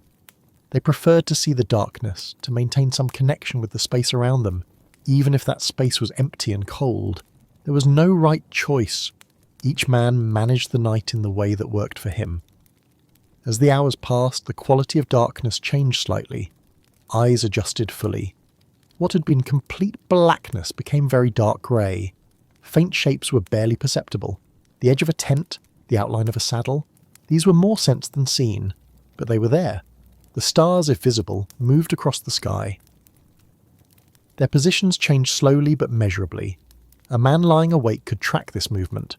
A star that had been directly overhead was now tilted west. This movement marked time's passage more reliably than any internal sense, but most men did not watch stars. Most lay with eyes closed, even if not sleeping. Closed eyes were warmer. They conserved moisture, and there was nothing to see that made keeping them open worthwhile. The night settled into its full weight. The camp was silent except for small sounds. The wind, a horse shifting, the occasional snap of cooling metal on a saddle or buckle. Men lay in their bedrolls, awake or sleeping, or in the uncertain space between. The cold seeped through wool and canvas. The ground pressed upward against backs and hips. The darkness continued, indifferent to discomfort, indifferent to the small human presence in its vast expanse. And the night was only beginning. Winter nights in the northern ranges lasted 14 to 16 hours. From the time the sun set in late afternoon until it rose again the next morning, darkness persisted. 14 hours was a vast span of time when spent lying on frozen ground. For a man accustomed to sleeping 6 or 7 hours in a bed, in warmth, in comfort, 14 hours of darkness meant long stretches of wakefulness. Sleep came in pieces, not in one continuous block. The first hour after settling into the bedroll was often wakeful. The body was adjusting. The cold was most noticeable in this first hour, because the bedroll had not yet absorbed any body heat. The wool was at its coldest. The canvas had not warmed. Everything touching skin felt like it was drawing heat away. During this hour, small adjustments were constant. A shift of the hips, a pull of the blanket to cover a gap at the shoulder, an extension of the legs to relieve tension. These movements were attempts to find a position that was tolerable enough to allow sleep. Eventually, if exhaustion was sufficient, sleep came, but it was light sleep, the kind of sleep where external sounds were still noticed. A horse moving nearby, another man coughing, the wind picking up or changing direction. These sounds registered, pulled at the edges of consciousness, sometimes woke the sleeper fully. Light sleep lasted perhaps 2 or 3 hours. Then something, cold, discomfort, the need to shift position, brought the full wakefulness. This waking in the middle of the night was common. Almost every cowboy experienced it. The body could not maintain one position for more than a few hours on hard ground. Pain in a hip or shoulder became insistent. Movement became necessary. The man shifted, rolled from one side to the other, flexed stiff legs, pulled the blanket tighter or loosened it if it felt constricting. These movements disrupted what warmth had accumulated. Cold air entered the bedroll. The process of warming the interior space had to begin again. After shifting, sleep might return, or it might not. This depended on how cold the man was, how uncomfortable the new position proved to be, and how much his mind engaged with being awake. For some men, waking in the deep night meant lying awake for an hour or more before sleep returned. During this time there was nothing to do, no task to perform, no way to make time pass faster. Only waiting. The darkness in these hours was complete. If the fire had died fully, there was no light at all. A man could open his eyes or close them and see the same nothing. Time became difficult to judge. Without light, without activity, without any external reference, minutes stretched. What felt like an hour might be 20 minutes. What felt like 20 minutes might be 2 hours. Some men tried to estimate time by star position, if stars were visible. Certain constellations moved across the sky in predictable ways. A man familiar with them could judge roughly what hour it was by their location. But this required getting out of the bedroll to see the sky clearly. And getting out meant exposure to cold that was not worth the information gained. More commonly, men simply lay in the darkness and accepted that they did not know what time it was. Morning would come when it came. Until then, the only task was endurance. Thoughts during these wakeful hours were often circular. The same concerns returned repeatedly. How much longer until dawn? Whether the herd was secure, whether supplies would last, whether the cold would break or intensify. Some men tried to direct their thoughts to more pleasant topics, memories of warmer seasons, plans for what they would do when winter ended. But cold and discomfort made it difficult to sustain pleasant thoughts. The mind drifted back to the immediate condition. Others let their minds go blank. This was a skill, not easily learned but useful. To lie in darkness and cold without thinking required practice. But men who mastered it found that time passed more easily when the mind was empty than when it was active. Sleep came again, eventually. Another few hours of light, disrupted rest. Then waking again. This cycle repeated through the night. Sleep, wake, shift position, sleep again. No period of deep restorative sleep, only accumulated fragments. The cumulative effect of fragmented sleep was fatigue that lasted for days. One night of broken sleep was manageable. 10 nights, 20 nights, an entire season of broken sleep. This created a deficit that could not be repaid until winter ended. Cowboys learned to function while chronically tired. Alertness during the day was maintained through necessity and habit, not because the body was well rested. Tasks were performed automatically, without full mental engagement. Mistakes happened more often. Reaction times were slower, but the work continued because it had to. The deep night hours, roughly midnight to 4 in the morning, were the coldest. The ground had lost all residual warmth. The air temperature was at its lowest. Any heat that had been in the bedroll earlier had dissipated. During these hours, even men who had been sleeping often woke from the cold itself. Not from discomfort, but from actual cold penetrating deep enough to trigger a waking response. The body, sensing that core temperature was dropping, pulled the man out of sleep. Waking from cold was unpleasant. The realization that there was no way to get warmer, that the only option was to endure until dawn, created a low-level despair. Not dramatic, not overwhelming, but present. A weight on top of the physical cold. Some men curled tighter, trying to reduce surface area. Others flexed muscles, generating small amounts of heat through movement. A few got up, rebuilt the fire if possible, and warmed briefly before returning to the bedroll. But most simply lay still and waited. Movement cost energy. Energy produced heat, but the heat was lost quickly in the cold air. It was more efficient to lie still, conserve energy, and accept the cold. The hours before dawn were the longest. By this time, a man had been lying down for 10 or 12 hours. Even if some of that time was spent sleeping, it was still too long in one general position on hard ground. The body ached in ways that sleep did not relieve. Restlessness grew. The desire to move, to stand, to do something, anything other than lie still became strong. But dawn had not yet come. Rising too early meant standing in darkness and cold with nothing to do and nowhere to go. So men waited, watched for the first sign of light, listened for sounds that indicated morning was near, a bird, a change in wind, the movement of horses sensing dawn. The first lightening of the sky was subtle. The darkness went from pure black to very dark grey, then to a grey where the horizon was distinguishable from the sky, then to a grey where shapes could be seen. This process took 30 minutes or more, but the first sign of it, the first faint reduction in darkness, was enough to shift the psychological state. Morning was coming, the night was ending, endurance had succeeded. Men began to stir before full light arrived. The sounds of canvas rustling, boots scraping, low voices. The camp waking not all at once, but in a slow collective emergence. The night had been long. For every man, no matter how well he slept or how poorly, it had been long. 14 or 16 hours of darkness, cold and stillness. Each hour, individually bearable, but accumulated into a burden that pressed down with its own weight. And this was one night. Tomorrow night would be the same. And the night after. For weeks, for months, until winter finally released its hold. The length of winter nights was not the worst aspect of cowboy life, but it was one of the steady grinding difficulties that defined the experience. Time that could not be shortened, that had to be lived through in full every night without variation. Sound behaved differently in winter. Cold air carried noise more clearly than warm air. Distance was harder to judge by ear, small sounds seemed louder. Familiar sounds took on unfamiliar qualities. Snow, when present, muffled sound. A layer of snow on the ground absorbed noise. Footsteps that would normally produce a clear impact were softened. Horse hooves on snow-covered ground made a dull thud rather than a sharp clop. But frozen ground without snow amplified sound. Hard earth acted as a resonator. A boot heel striking it rang out. A dropped object clattered. Sounds travelled farther across frozen prairie than across soft summer ground. In the stillness of night, small sounds dominated. The crackle of a fire was loud in the silence.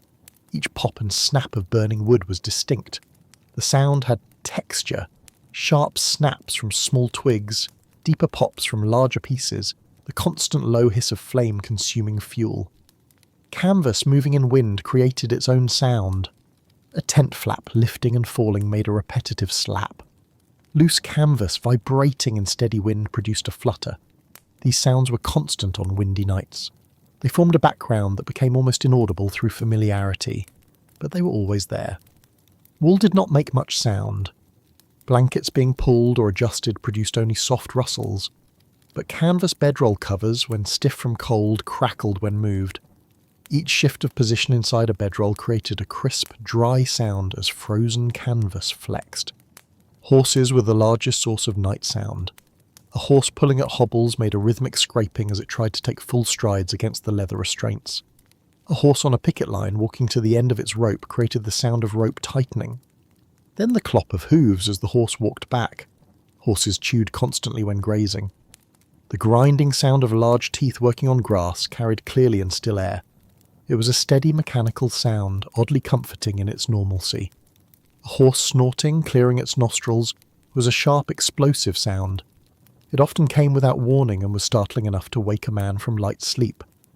The sound was loud and forceful, cutting through the quiet night.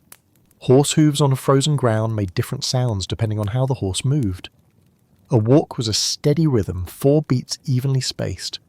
A nervous shift was irregular. One hoof, pause, another hoof. A horse lying down created a thump, then the sounds of it arranging its legs. Men made sounds too, though less than horses. Snoring was common. Some men snored quietly, a steady drone. Others snored loudly, with irregular rhythms and sudden crescendos. Loud snoring could keep other men awake, but complaining about it was useless. The snorer was not aware and could not control it. Coughing occurred frequently. Cold air irritated throats. Smoke from fires residual in lungs caused coughing. Dust and dirt accumulated during the day worked their way out at night. Coughs were dry, harsh, and disruptive. A coughing fit could last several minutes. Some men talked in their sleep. Words were usually indistinct, but occasionally a clear phrase emerged. These utterances were random and not remembered by the speaker in the morning. Others heard them but rarely mentioned them. What a man said in sleep was his own business. Breathing was audible in close quarters. Inside a tent with multiple men, the sound of breathing layered. Each man's rhythm was different.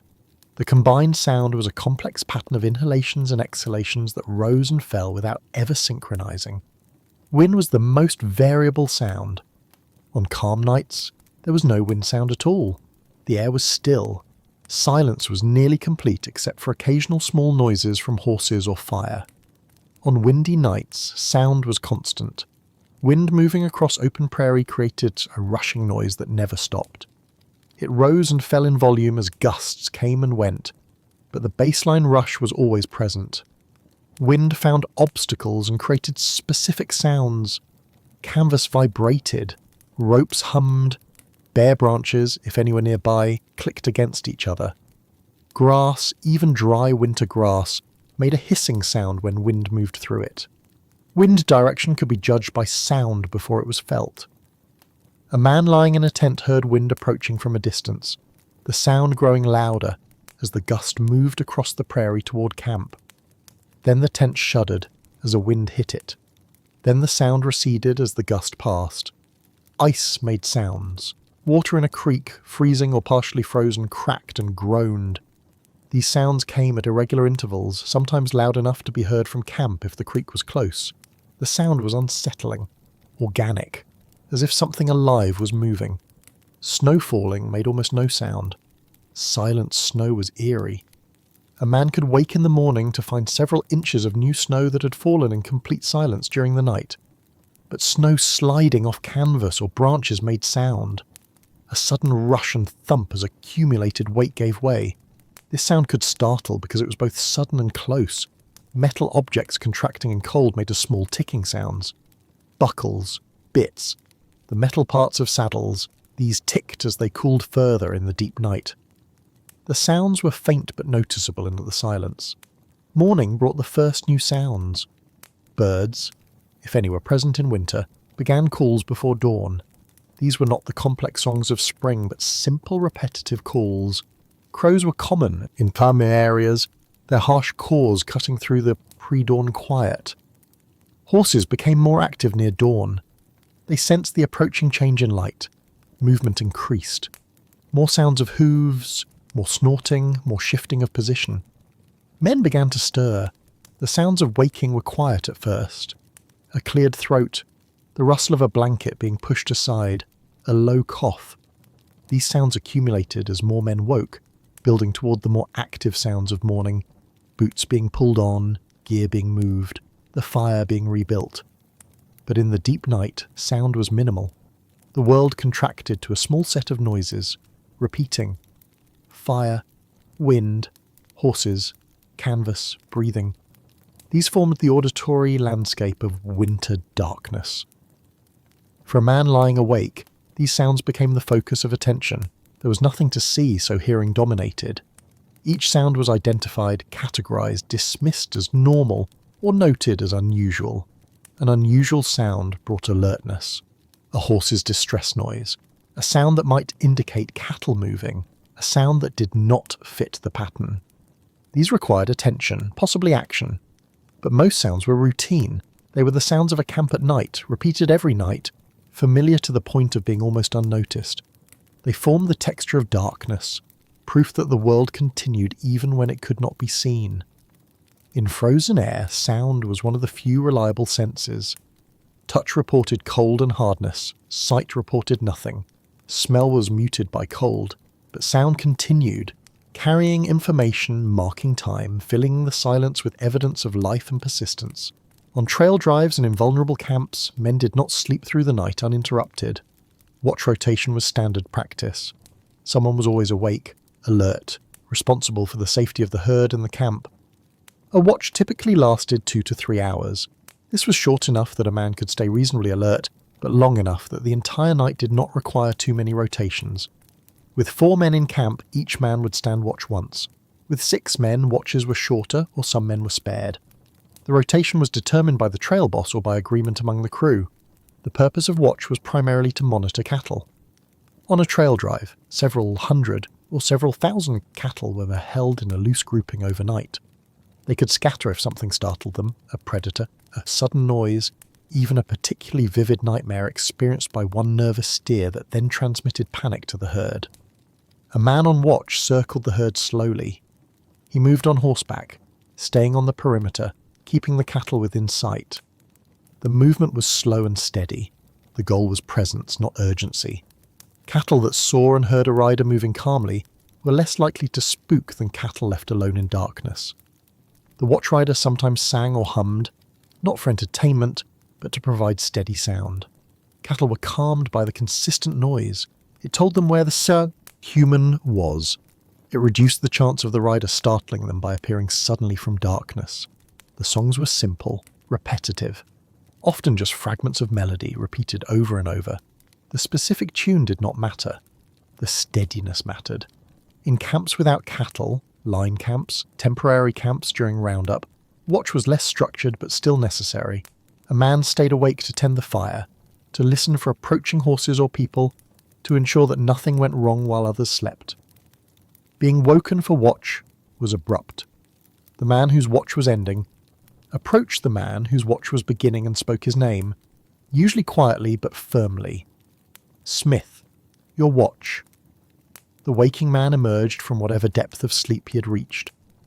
Often this was light sleep, so waking was quick. Sometimes it was deeper sleep, and waking required several seconds of disorientation before full consciousness returned. There was no delay. Once woken, a man got up. Lying in the bedroll after being called for watch was not acceptable. The man who had been awake for 3 hours was cold, tired, and ready to sleep. Delay meant keeping him awake longer. The transition was brief. A few words exchanged. "Herd's quiet. Wind shifted an hour ago. Third horse on the line is restless." Information necessary for the next watch. Then the man going off watch returned to his bedroll, while the man coming on watch prepared. Preparation meant making sure boots were on fully, putting on a coat if it had been removed, checking that a hat was secure, taking a moment to fully wake, to clear the fog of sleep from the mind. Then the watch began. In camps with cattle, the man saddled a horse, usually a night horse kept specifically for this purpose and left saddled or easy to saddle. He mounted and rode out toward the herd. In camps without cattle, the man simply stayed awake. He sat near the fire if one was burning. He stood and walked occasionally to keep blood moving and stay alert. He listened. The first 30 minutes of watch were the hardest. The body was still in the state of wanting sleep. Cold was more noticeable when first leaving the bedroll's accumulated warmth. Alertness, Dampness, had to be forced. After 30 minutes, the body adjusted. Full wakefulness set in. The cold became familiar rather than shocking. The task of staying alert became easier. The middle portion of a watch, the second hour, was often the easiest. The man was fully awake. He had settled into the rhythm of the task. Drowsiness had not yet returned. But the final 30 minutes to an hour of a watch brought fatigue. The man had been awake and active for 2 to 3 hours after being pulled from sleep. The body wanted to return to rest. Staying alert required conscious effort. Time during a watch moved slowly. Without activity beyond slow riding or standing, minutes stretched. A man checked the stars to estimate how much time had passed. The movement of constellations marked progress, but it was agonizingly slow. Some men counted their circuits around the herd, counted steps if on foot, counted breaths, not for any purpose except to occupy the mind and mark time's passage. Others thought through tasks for the next day, mental planning, reviewing what needed to be done in what order. This occupied the mind usefully and made time pass slightly faster. Falling asleep on watch was a serious failure. It endangered the herd and the camp. A man who fell asleep on watch was not trusted afterward. His reputation suffered. In some outfits, he might be dismissed. But the temptation was real. Exhaustion was chronic. A man sitting still in darkness, with nothing actively happening, fought constant drowsiness. Some men stood rather than sat to reduce the risk. Standing made sleep harder, though not impossible. If something did happen during a watch, cattle beginning to stir, a strange sound, an approaching rider, the watchman was responsible for responding. If the situation was minor, he handled it alone. If it was serious, he woke the camp. Waking the camp meant urgency. It meant shouting, not speaking quietly. Cattle moving or rider coming. Men responded immediately, emerging from bedrolls, grabbing gear, preparing for action. But most watches were uneventful. Nothing happened. The herd stayed settled. The camp remained quiet. The man on watch rode or walked or stood in the cold darkness for 3 hours and then woke the next man. The rotation continued through the night. Each man took his turn. Each man then returned to his bedroll for whatever sleep could be gained in the remaining hours. This system meant that no one slept a full night. Even men not currently on watch knew they would be woken. Sleep was guarded, partial, anticipating interruption. The cumulative effect was exhaustion. One night of interrupted sleep was tolerable, but trail drives lasted weeks. Night watch was every night. The deficit accumulated till men functioned in a state of constant fatigue. Yet the system worked. Herds were protected. Camps remained secure. The cost was paid in sleep and comfort, in the deep weariness that settled into bones and stayed there. Some men adjusted better than others. Older cowboys with years of experience had learned to fall asleep quickly when their watch ended, and to wake instantly when called. Younger men struggled more, lying awake after their watch or waking groggily when called for the next one. But everyone participated. There were no exemptions. The trail boss stood watch. The cook stood watch. Everyone contributed to the safety of the operation. In isolated line camps without watch rotation, sleep was longer but lonelier. A man could sleep through the night without interruption, but he was also alone if something went wrong. This created a different kind of tension. Not the immediate disruption of watch rotation, but the underlying awareness of isolation. Most cowboys preferred the company and shared burden of trail drive, work even with its watch requirements over the solitude of line camps. Interrupted sleep in the presence of others was more tolerable than uninterrupted sleep alone. The watch rotation was one more way that winter nights were not restful. Sleep was not a refuge. It was a resource, carefully managed, never sufficient, always interrupted, and yet men endured it. Night after night, season after season. They woke when called, stood their watch, and returned to cold bedrolls for whatever sleep remained before morning. Dampness was constant in winter camps.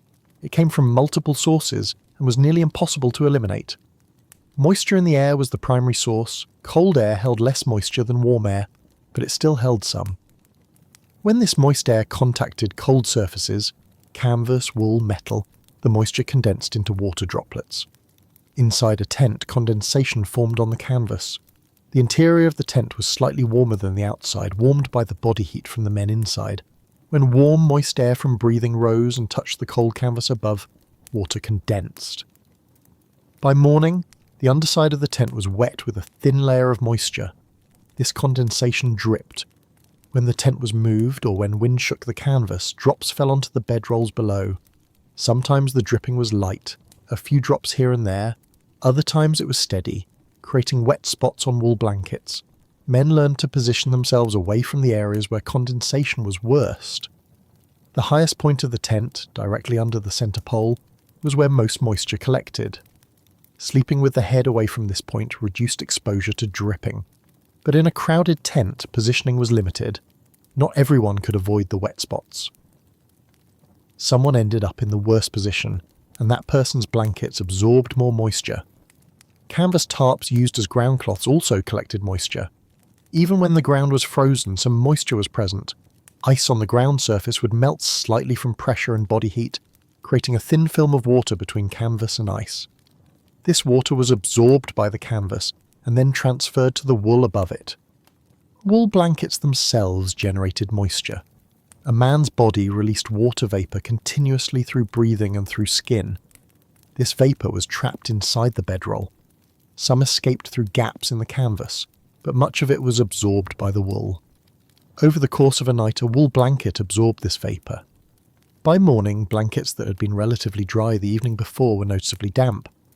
The dampness was distributed through the wool, not concentrated in wet spots. The blankets felt heavier and slightly cold to the touch. Drying blankets required heat and air circulation. In a winter camp, both were scarce. A fire provided heat, but the fire was small and needed primarily for cooking. Draping a blanket near the fire to dry meant occupying space needed for preparing food or boiling coffee. It also meant a constant attention. A blanket too close to the fire could scorch or catch sparks. Too far away and it would not dry. Even when positioned correctly, only the side of the blanket facing the fire dried. The heat did not penetrate through thick wool. To dry both sides required turning the blanket, which meant handling it repeatedly, taking time, and using fire space that was needed for other purposes. Most mornings, there was no time for drying blankets. Camp was broken quickly. Horses needed to be saddled. The herd needed to be moved or the day's ride needed to begin. Blankets were rolled into bedrolls while still damp. Rolling damp blankets trapped the moisture inside. The tight roll prevented air circulation. The dampness stayed in the wool, distributed evenly but never dissipating. Each night the blankets started damp and absorbed more moisture. The dampness accumulated. Some cowboys tried to shake out their blankets in the morning before rolling them.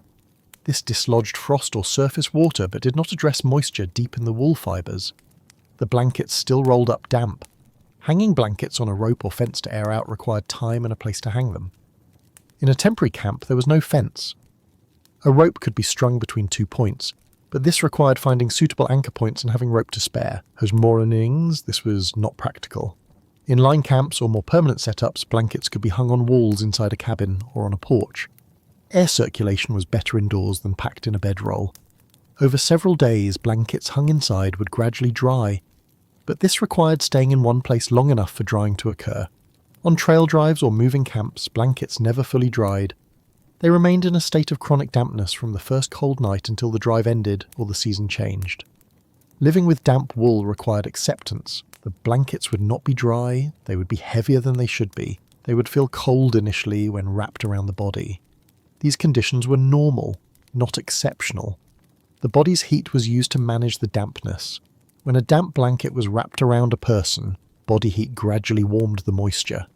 The water in the wool fibres absorbed heat, and as it warmed it felt less cold. Eventually, the blanket reached a neutral temperature where it was no longer drawing heat away aggressively. This process took 15 to 30 minutes each night. The first half hour in the bedroll was the coldest because the blankets had not yet warmed. After that, the situation stabilised. The blankets were still damp, but they had reached thermal equilibrium with the body. The danger of dampness was that it accelerated heat loss. Damp fabric conducted heat away from the body faster than dry fabric. A man wrapped in very damp wool could lose body heat faster than his metabolism could replace it. This led to a gradual drop in core body temperature, which could become dangerous. Cowboys learned to recognise the signs of too much dampness. If blankets felt actively wet rather than just damp, if they were cold even after 30 minutes against body heat, action was needed. The blankets needed to be dried or replaced with drier alternatives if any were available. But usually the dampness was at a level that was tolerable. Uncomfortable, but not life-threatening. The body adapted. Core temperature stayed stable. The man endured the night and functioned the next day. Some moisture came from external sources. Rain or snow that penetrated the canvas shelter would wet the blankets directly. This was worse than condensation dampness. Externally wet wool was soaked, not just damp. It was heavy, cold, and took days to dry, even under the best conditions. When blankets got soaked from external water, cowboys did whatever possible to dry them. This might mean staying in camp an extra day if circumstances allowed. It might mean building a larger fire temporarily and dedicating time to drying. Soaked blankets were a serious problem, not just a discomfort. But most of the time, the issue was not soaking but steady, low-level dampness. The kind that accumulated slowly, that was always present, that became the normal state of the bedding. Men learned to live with damp wool the same way they learned to live with cold ground and long nights. It was a condition of the work. Complaining about it accomplished nothing. Managing it meant small actions, shaking out frost in the morning, positioning blankets to dry when possible, rolling them loosely rather than tightly to allow some air movement. These actions did not solve the problem. They only kept it from getting worse. Dampness would remain until conditions changed, until the weather warmed, until the work ended, until the season turned. In the deep cold of winter, dampness and cold combined to create a particular kind of misery. Not dramatic or acute, but grinding. A weight that pressed down night after night, week after week. Endurable, but only just. And endure it they did. Because there was no choice. Because the work required presence regardless of comfort. Because this was the cost of making a living in that place in that time. Dampness, like so much else, was simply accepted. One more difficulty in a long list of difficulties. One more thing to manage, to tolerate, to live with until it could finally be left behind. Warmth in a winter bedroll was not a general condition. It was localized, existing in small pockets that required effort to create and maintain. The human body generated heat. At rest, an adult male produced roughly the same amount of heat as a 100-watt light bulb. This heat radiated outward from the core, the chest and abdomen, toward the extremities and the skin surface. In a bedroll, this heat was partially trapped. Wool layers above the body blocked some of the heat from escaping into the cold air. The canvas shell blocked wind. Together, these created a space where the body's heat could accumulate rather than immediately dispersing. But the accumulation was incomplete. Heat escaped through gaps, at the neck where canvas met skin, at the feet if they extended beyond the blanket's edge, through the canvas itself which was porous enough to allow some heat transfer. The result was zones of warmth within the bedroll, not uniform temperature throughout. The warmest zone was at the core. The chest and upper abdomen, wrapped closely in wool, retained heat most effectively. This area could feel genuinely warm, especially if multiple blankets were layered there. A man's hand placed on his own chest would feel warmth radiating through the fabric. But this warmth did not extend far. 6 inches away from the core, temperature dropped noticeably. At the shoulders, warmth was present but diminished. At the neck, cold air from outside the bedroll mixed with warm air from inside, creating a transitional zone that was neither warm nor cold. Arms were difficult to keep warm. Extended straight, they reached beyond the core's heat. Blood travelling to the hands cooled along the way. Hands themselves, at the end of long limbs, were often the coldest part of the body aside from and feet. Some men tucked their hands under their armpits. This brought hands close to the core where warmth was greatest. The position was uncomfortable for sleeping but effective for warming. After 15 or 20 minutes, hands warmed enough that they could be moved to a more comfortable position. Others kept hands tucked inside the front of their shirt against the stomach. This achieved similar results, though the stomach was warm. Hands pressed against it absorbed that warmth. But maintaining these positions through sleep was difficult. The body relaxed. Arms extended naturally. Hands moved away from the core. By morning, hands were often cold again regardless of how they had been positioned initially. Legs generated some heat, but less than the torso. The large muscles of the thighs produced heat during activity, but at rest, their output was lower. Heat from the core travelled down the legs, but by the time it reached the calves and ankles, it had diminished significantly. Feet were the coldest extremity. Blood reached them last. The feet were furthest from the heart. Circulation to the feet was adequate for function, but not for comfort in extreme cold. Feet positioned toward the fire, if the fire was still burning, could absorb radiant heat. Even a low fire produced warmth that could be felt through boot soles or socks. This external heat source made a noticeable difference. Feet that had been cold became tolerably cool, not warm but less cold. When the fire died completely, feet lost this external source. They relied only on body heat, which was insufficient. Feet remained cold through most of the night. Some men wrapped their feet in extra fabric, spare shirts, pieces of canvas, anything that added insulation. This helped. Marginally, the additional layer trapped some heat. But feet still lost warmth of the cold ground below, even through canvas and compressed wool. The space between blankets, when multiple blankets were used, was warmer than the outer surface. Air trapped between layers was heated by the body and had nowhere to go. This created an insulating buffer. The blanket closest to the skin was warmest. The next blanket out was cooler. The outermost blanket was only slightly warmer than the outside air. Some men arranged blankets so that the heaviest, densest blanket was outermost. This blanket blocked wind and held the inner blankets in place. Lighter blankets closer to the body were easier to adjust and created better insulation when layered. The head could be kept relatively warm if covered. A hat trapped heat. Pulling a blanket over the head created a small enclosed space where breath warmed the air. This space felt noticeably warmer than exposed air. But breathing under a blanket created problems. Moisture from breath condensed on the inside of the blanket. The blanket near the face became damp. This dampness made the blanket feel colder despite the trapped warm air. Some men created a small opening in the blankets near the face. This allowed fresh air in and moist air out while still maintaining a partially enclosed space. The balance was delicate. Too large an opening and cold air flooded in. Too small and moisture accumulated. Others kept their faces exposed. Cold air on the face was uncomfortable but tolerable. The rest of the head stayed covered with a hat, and the face adapted to the exposure. The back of the body pressed against the ground was always cold. No amount of insulation on top changed this. The ground drew heat downward constantly. The back, shoulders, hips and legs on the downside were cold zones that could not be warmed. Shifting position changed which parts of the body were against the ground, but it did not eliminate the cold zone. It only moved it. A man on his back had a cold back. Rolling to his side meant a cold shoulder and hip. The cold zone was always present, just located differently. The perimeter of the bedroll, the edges where canvas met canvas or where blankets ended, was where heat escaped most readily.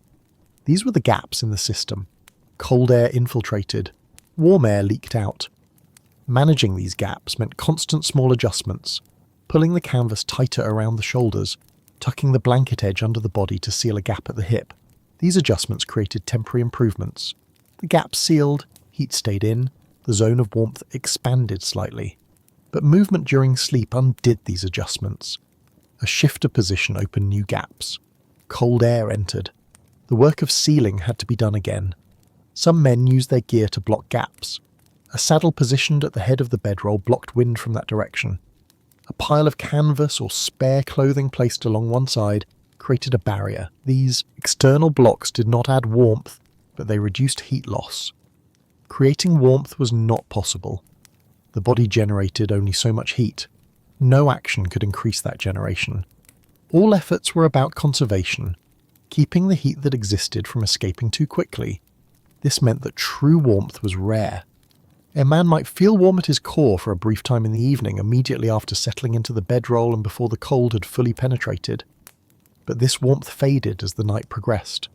What remained was zones of relative warmth, areas that were less cold than others, the core less cold than the limbs, the head less cold than the feet. These gradations were what defined comfort. Not the presence of warmth, but the absence of severe cold in critical areas. Managing these zones required attention.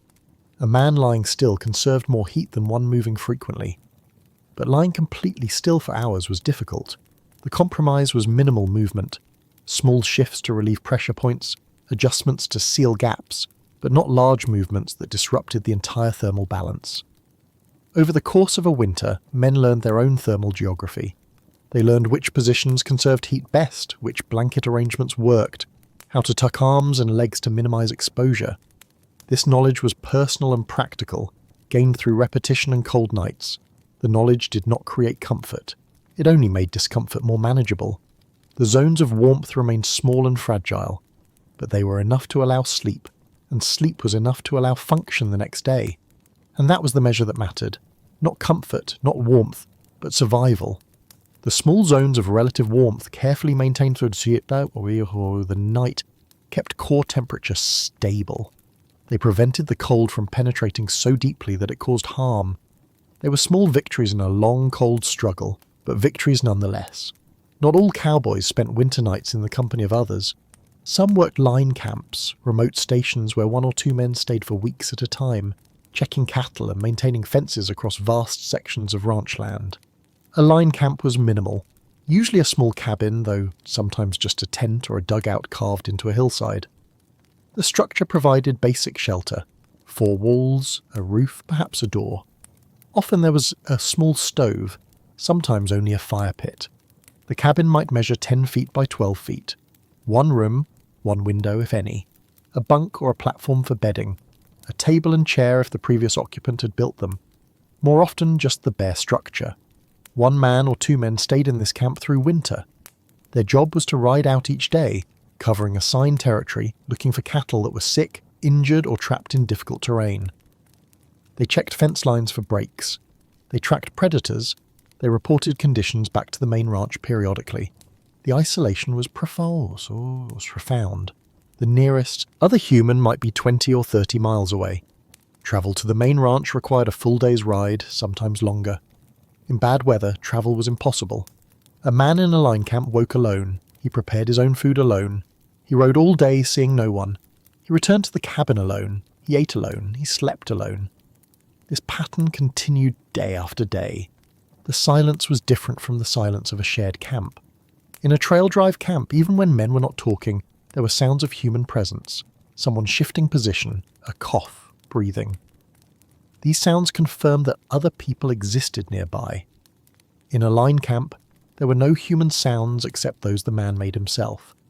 At night, in the cabin, the only breathing he heard was his own. The only movements were his own. The silence was absolute in a way that silence in a shared camp never was. Some men tolerated this well. They were naturally solitary or had learned to be comfortable alone. They found the isolation peaceful. The absence of social demands was restful. They could move through their days without conversation, without accommodation of others, without compromise. Other men struggled. The isolation pressed on them. The silence became oppressive. They talked to themselves to break it. They talked to their horses, carrying on one-sided conversations as if the animals could respond. Some sang constantly, not for pleasure but for the sound of a voice. The nights were longer in isolation. In a shared camp, even if men did not talk, their presence provided a psychological anchor. Someone else was enduring the same cold, the same darkness. The burden was shared even if not discussed. In a line camp, the burden was individual. The cold felt colder. The darkness felt darker. Time moved more slowly. A man lying awake at midnight in a line camp had no reference point except his own thoughts. Some men kept journals, writing down events of the day, observations about weather, thoughts about anything. The act of writing created a structure. It marked time. It gave purpose to the evening hours. A man who wrote for 30 minutes had 30 fewer minutes to fill with nothing. Others carved wood, repaired gear, or did small projects around the cabin. Keeping hands busy occupied the mind.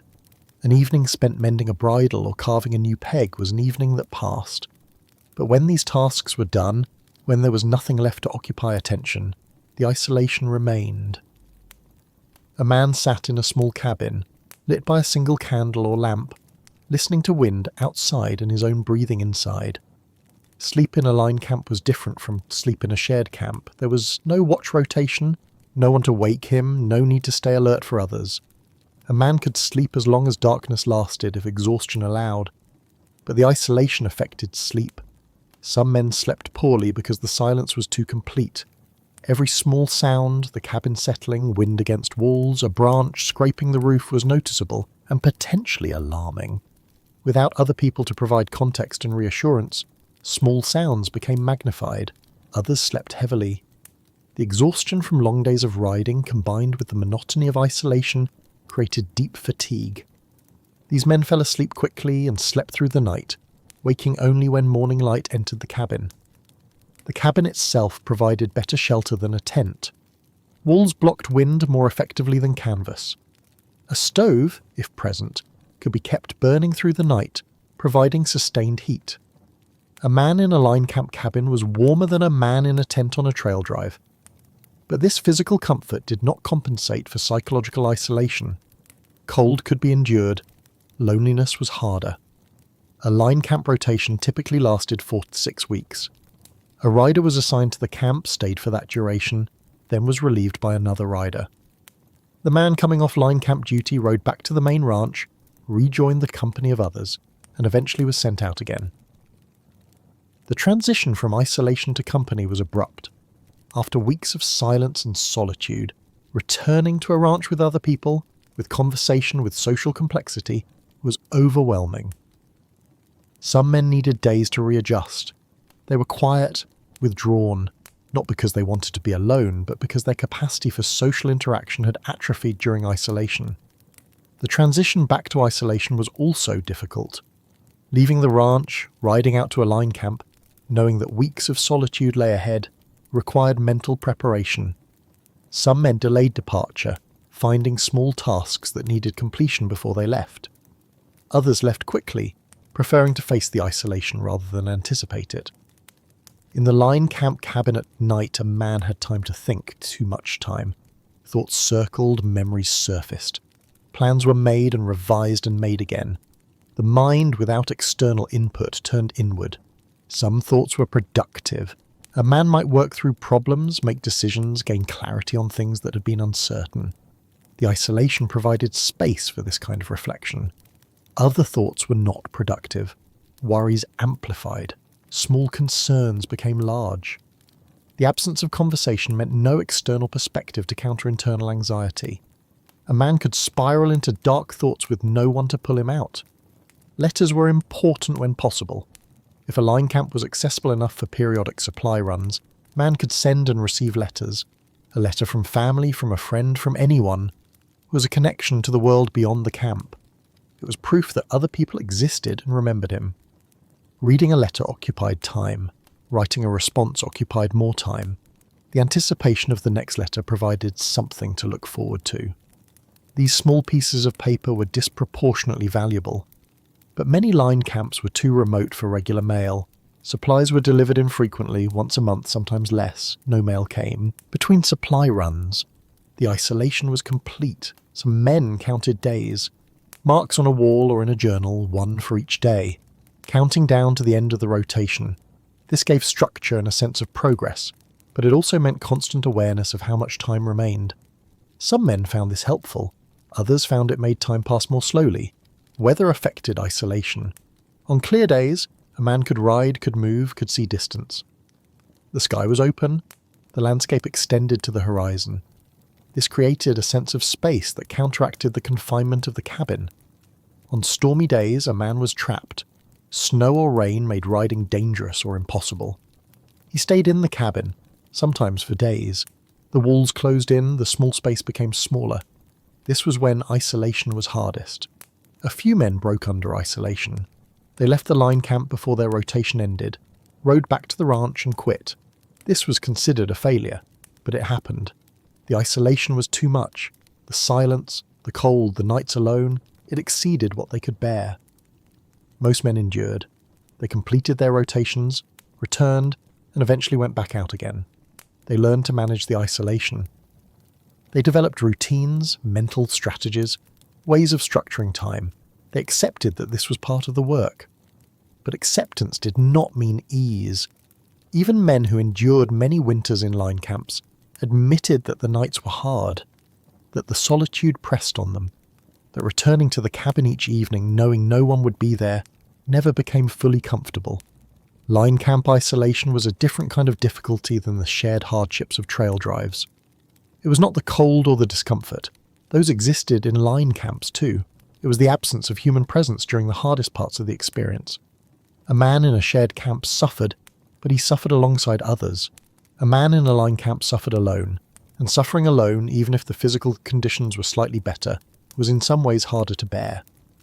The line camp winters were endured one night at a time. One day at a time. A man woke, rode, returned, slept. Then woke and did it again. The days accumulated, the isolation persisted, and eventually the rotation ended, and he left. Until the next time. Because line camps needed tending every winter, and someone had to do it. The first winter night on the frontier was the worst. A man who had not experienced sleeping on frozen ground, wrapped in damp wool, exposed to cold for 14 hours, this man found the experience shocking. The cold was more penetrating than expected. The ground was harder. The dampness was more pervasive. Sleep, when it came, was light and fragmentary. Morning arrived with the man exhausted, stiff, and questioning whether he could endure another night like it. But the second night was slightly different. The shock was less. The cold was expected rather than surprising. The man knew what to anticipate. This knowledge did not reduce the cold, but it changed his response to it. By the 10th night, patterns had formed. The man knew how to arrange his bedroll for maximum efficiency. He knew which position to lie in first, how long before he needed to shift, where to tuck his hands. These small pieces of knowledge accumulated into a system. By the 20th night, the system was automatic. The man did not think about arranging his bedroll. His body performed the actions while his mind was elsewhere. The routine had been absorbed into muscle memory. By the 50th night, something else had changed. The discomfort was still present, the cold, the hardness, the dampness. But the man's perception of it had shifted. What had once seemed unbearable was now simply the condition of sleeping. Not comfortable, but normal. This was adaptation. Not physical adaptation in the sense that the body had changed, but psychological adaptation. The baseline had shifted. The comparison point was no longer a warm bed in a house, but the previous 50 nights on cold ground. Some physical adaptation did occur. The body became more efficient at conserving heat. Circulation to extremities improved slightly over time. Men noticed that their hands and feet, while still cold, were not quite as cold in the third month of winter as they had been in the first month. Skin toughened. Areas that had been tender, pressure points on hips and shoulders, developed slight callousing, not enough to eliminate discomfort, but enough to reduce it marginally. Tolerance for sleep deprivation increased. The body adjusted to functioning on 6 hours of broken sleep instead of 8 hours of continuous sleep. Energy levels stabilized at a lower baseline. The man learned to pace himself differently through the day, conserving energy, not expending it unnecessarily. Mental adaptation was more significant than physical. The mind learned to ignore certain discomforts. The constant low-level ache of lying on hard ground became background noise. Attention no longer fixed on it. Other thoughts could occupy the mind even while the body remained uncomfortable. This was not the same as the discomfort disappearing. It was still present. But it no longer dominated consciousness. A man could lie in his bedroll, cold and uncomfortable, and think about other things.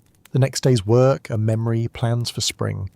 The discomfort was there, acknowledged, but not central. Cowboys developed personal techniques over time, small adjustments that made specific aspects of the night more tolerable. One man learned that if he exhaled slowly before pulling the blanket over his face, the moisture from his breath dissipated more before condensing on the wool. This kept the blanket near his face slightly drier. Another discovered that rotating his hips slightly every hour prevented the sharp ache that developed when staying in one position too long. The rotation became automatic, performed without waking fully. A third learned to count breaths when falling asleep. The counting occupied his mind and prevented it from fixating on cold or discomfort. Within a few minutes of starting to count, sleep usually came. These techniques were individual. What worked for one man might not work for another. But every experienced cowboy had his own set of small strategies, developed through trial and repetition. Experienced men could also read conditions better. They knew by the feel of the air at sunset how cold the night would be. They knew which ground would be coldest, which positions would drain heat fastest. This knowledge allowed them to make better choices about where to sleep and how to arrange their bedding. A new man made mistakes. He positioned his bedroll poorly. He used too few blankets or arranged them inefficiently. He fought the discomfort rather than accepting it. These mistakes led to worse nights than necessary. An experienced man made fewer mistakes. His decisions were informed by previous winters. He accepted discomfort as inevitable and focused on minimizing it rather than eliminating it. His nights were still hard, but they were less hard than a new man's nights. The learning curve was steep at first, then flattened. The greatest improvement came in the first month. A man learned more about managing winter nights in his first 30 nights than in the next 90. After that first month, he had learned most of what could be learned. The rest was repetition and refinement. But there was a limit to adaptation. The body could adjust only so much. No amount of experience made frozen ground soft. No amount of technique made damp wool dry. The fundamental conditions did not change. What changed was the man's capacity to endure them. His tolerance increased, his psychological resources deepened. He learned that he could endure more than he thought possible, and then he endured more than that. This learning was not pleasant. It was not growth in a positive sense. It was the development of capacity for endurance under hardship. A useful capacity for the work, but a hard-won one. Some men reached their limit. They learned that they could not adapt sufficiently. The winters defeated them. These men left the work or requested assignments that did not require winter exposure. There was no shame in this. The limits of human tolerance varied. Some men had higher limits than others, but most men adapted enough to continue. They learned to function through winter, to perform their work, to survive the nights. They became veterans who could then help newer men learn the same lessons. The knowledge was passed informally. An older cowboy watching a younger one struggle would offer advice. Roll your blankets tighter. Don't take your boots off.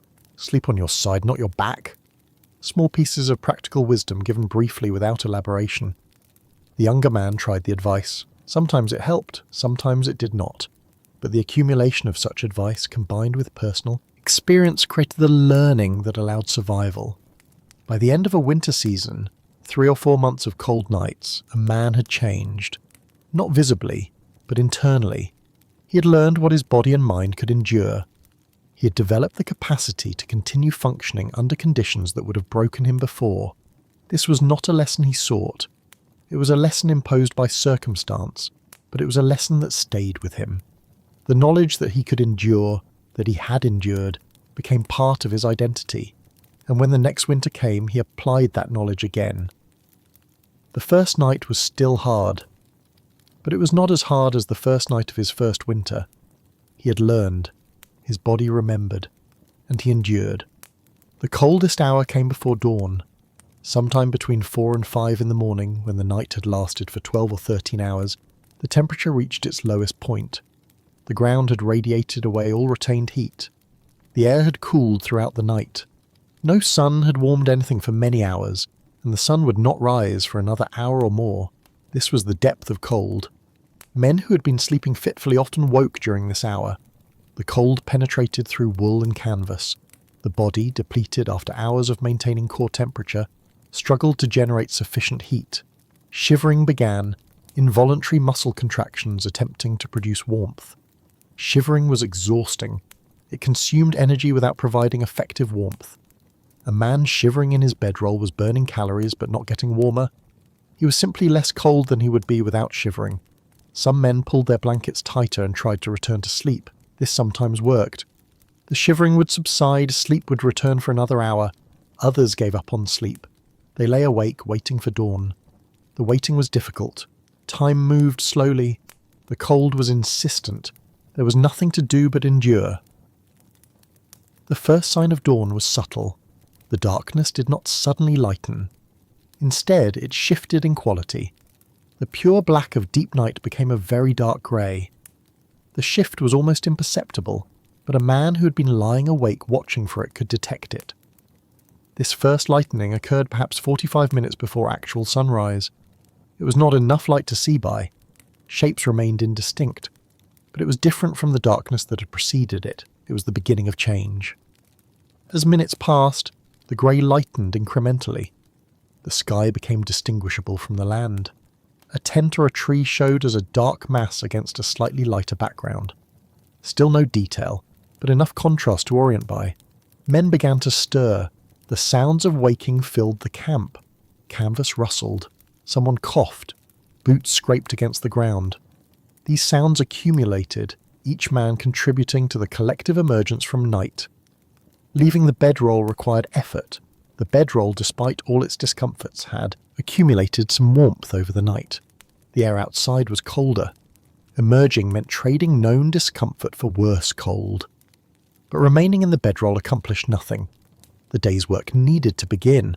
Horses needed tending. If it was a trail drive, cattle needed moving.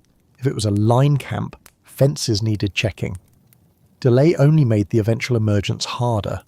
The man pulled the blankets aside, cold air rushed in. The small accumulated warmth dissipated instantly. He sat up. The movement was stiff. Joints had stiffened during the night. Muscles were tight.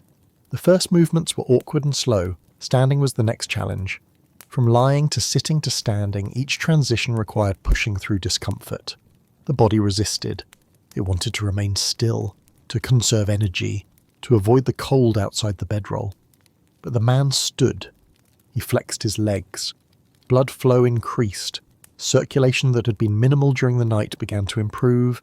The stiffness remained but lessened slightly. If boots had been removed, they had to be put on. Boots left outside the bedroll were cold.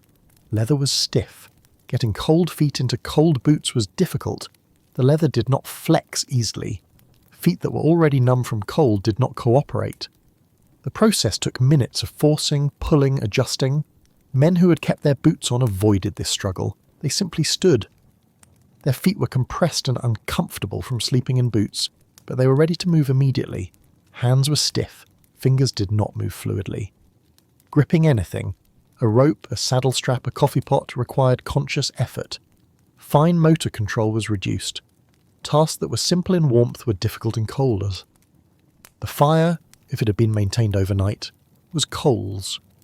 If it had died, it needed rebuilding from nothing. Either way, fire was the first priority. Fire meant warmth, however limited. It meant hot coffee. It meant a focal point for the camp as men prepared for the day. Rebuilding a fire from dead coals or from scratch required patience. Cold hands fumbled with tinder. Matches were precious and not to be wasted. The fire started slowly, a small flame, then slightly larger, then stable enough to add fuel. As the fire grew, men gathered near it. They stood close, holding hands toward the flame, absorbing warmth. This was a brief period of relative comfort. The fire was fresh. It produced good heat. The men were awake and moving, generating their own warmth through activity. The combination made this the warmest part of the 24-hour cycle, aside from briefly in the evening. But the warmth was temporary. The fire could not be maintained at high output while other tasks were completed. It was allowed to settle to a working level, enough to boil coffee and cook a minimal breakfast, not enough to provide sustained warmth. Coffee was made. This was essential. Coffee was warmth from inside. It was ritual. It was a marker of transition from night to day. Men drank it hot, sometimes too hot, cupping hands around tin cups to absorb warmth from the metal. Breakfast was minimal. Leftover beans from the previous night heated, bacon if available, bread if any remained. The goal was fuel, not satisfaction. Eating was quick, no one lingered over food. As men ate, light continued to increase. The sky went from dark grey to lighter grey. The horizon became distinct. Details emerged. A man could see his horse clearly. He could see the ground at his feet. He could see other men's faces. The sun had not yet risen, but the approach of sunrise changed everything. Darkness was ending. The night was over. The hours of cold stillness were finished. Activity could begin. Bedrolls were packed. Blankets rolled tightly. Canvas wrapped around them. The entire assembly tied and secured. The bedroll was heavy. Heavier than it had been the previous morning because it had absorbed another night's moisture. But it was packed nonetheless and tied behind the saddle. Gear was checked. Saddles inspected. Bridles adjusted. Every item necessary for the day was accounted for and made ready. This process was routine, performed with minimal thought, but it was thorough. Missing or damaged gear created problems that could not be easily solved in remote locations. Horses were saddled. The horse, which had stood through the night, was stiff as well. It shifted when the saddle was placed, adjusting to the weight. The cinch was tightened. The horse was ready. By the time the sun actually appeared, the first edge showing above the horizon, the camp was broken. Bedrolls packed, horses saddled, fire extinguished, men mounted. The sun, when it came, provided light but little immediate warmth. The air remained cold, but the psychological impact of sunrise was significant. The night was definitively over. The day, with its work and its motion, had begun. Men rode out from camp. The movement generated warmth. Blood flowed more freely. Muscles loosened. Within an hour of sunrise, the stiffness of morning had faded. The body was functional again. The night receded into memory. It had been endured. Another one would come. But for now, there was daylight, there was movement, there was work to do, and that was enough. One winter night was endurable. Cold, uncomfortable, difficult, but endurable. A man could survive one night on frozen ground under thin wool and accept it as the cost of the work. But a winter season was not one night. It was 60 nights, or 90, or more. It was the accumulation of difficulty repeated until it became the defining experience of months. The first few nights were hardest in terms of shock. Everything was new. The cold was unexpected in its intensity. The discomfort was surprising. A man was not yet adapted. But as weeks progressed, a different kind of hardship emerged. The accumulation. The body never fully recovered from one night before the next night began. Sleep deficits built, fatigue deepened, the chronic dampness of wool, the constant cold, the repetitive discomfort. These created a state of being that was simply hard. Men grew thin over winter, not from lack of food, though food was simple and repetitive, but from the energy cost of maintaining body temperature night after night. Calories were burned keeping warm, weight dropped, faces became leaner, bodies became more angular. Clothing wore out, wool blankets developed thin spots, canvas tore and was patched. Coats lost buttons, boots developed cracks. Everything a man owned deteriorated under constant use and exposure. By spring, gear that had been serviceable in autumn was barely functional. The psychological accumulation was harder to measure but equally real. The first night a man told himself it was temporary. The 10th night, he told himself he could adapt. The 50th night, there was nothing left to tell himself. It simply was. The condition of existence for the duration of the season. Some men broke. Not dramatically. Not with a single moment of failure. But gradually. The accumulation exceeded their capacity. They became withdrawn, silent, less functional. They performed their tasks, but the vitality was gone. They were enduring, but barely. Most men did not break. They found a level of functioning that was sustainable and maintained it. Not thriving, not comfortable, but continuing. They did the work. They made it through each day. They survived each night.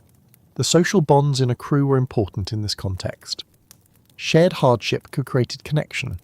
Men who suffered together developed loyalty. They helped each other. Small acts, sharing dry socks, offering a warmer spot near the fire, saying nothing when someone was struggling. These acts mattered. In line camps where men were isolated, the lack of these bonds made the season harder. A man alone had only his own resources. No one to share the burden. No one to provide perspective. The accumulation of difficulty was carried individually, and it weighed more heavily. Weather varied through the season.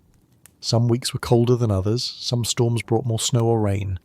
But the variation did not provide real relief. a less cold night was still cold. A dry night was still hard.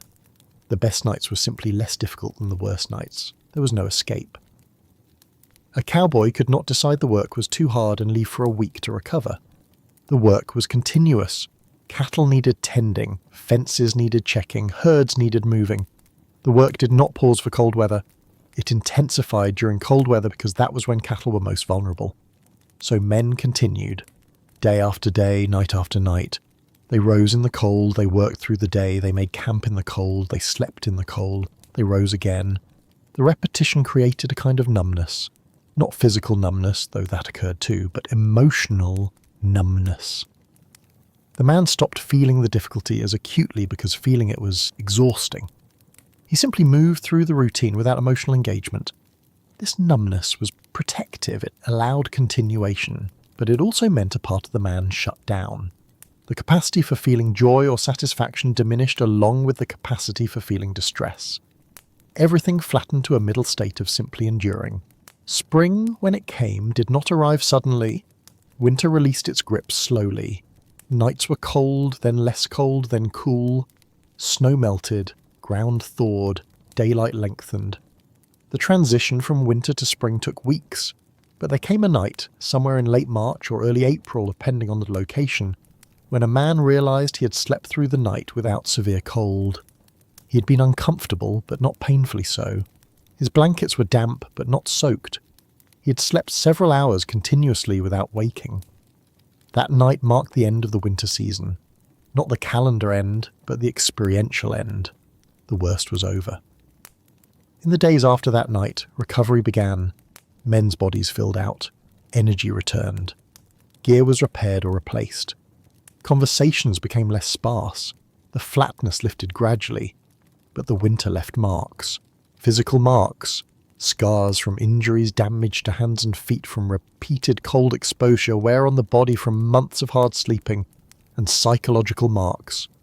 The knowledge of what had been endured, the awareness of capacity for endurance, the memory of nights that had seemed endless, mornings that had come finally, days that had blurred together into a single long winter. Men who completed a winter season on the frontier carried that experience forward. It became part of who they were. They were men who had endured. They had done what needed doing despite difficulty. They had not quit. This was not heroism, it was not adventure. It was simply work, hard work done in hard conditions, for modest pay. But the men who did it knew what it required. They knew what they had given to it. And when the next winter came, they would do it again. Because it was the work. Because cattle needed tending. Because someone had to sleep on frozen ground under thin wool through long, cold nights. And they had learned that they could. That they would. That they had before and would again. The accumulation of winters defined a cowboy's career as much as any skill with horses or knowledge of cattle. It was the persistence through repetitive hardship, the capacity to face another winter night after having faced so many already. This capacity was not taught. It was not inherent. It was developed through experience, through endurance, through the slow accumulation of difficult nights until they became simply what nights were. What it meant across a season was this. A man learned what he could bear, and then he bore it, night after night, season after season, until eventually there came a season when he did not have to anymore. When the work ended, or when age ended his ability to do it, or when circumstances changed and other opportunities appeared. And then he looked back on those winters, on those nights, on the cold and the darkness and the thin wool and the frozen ground.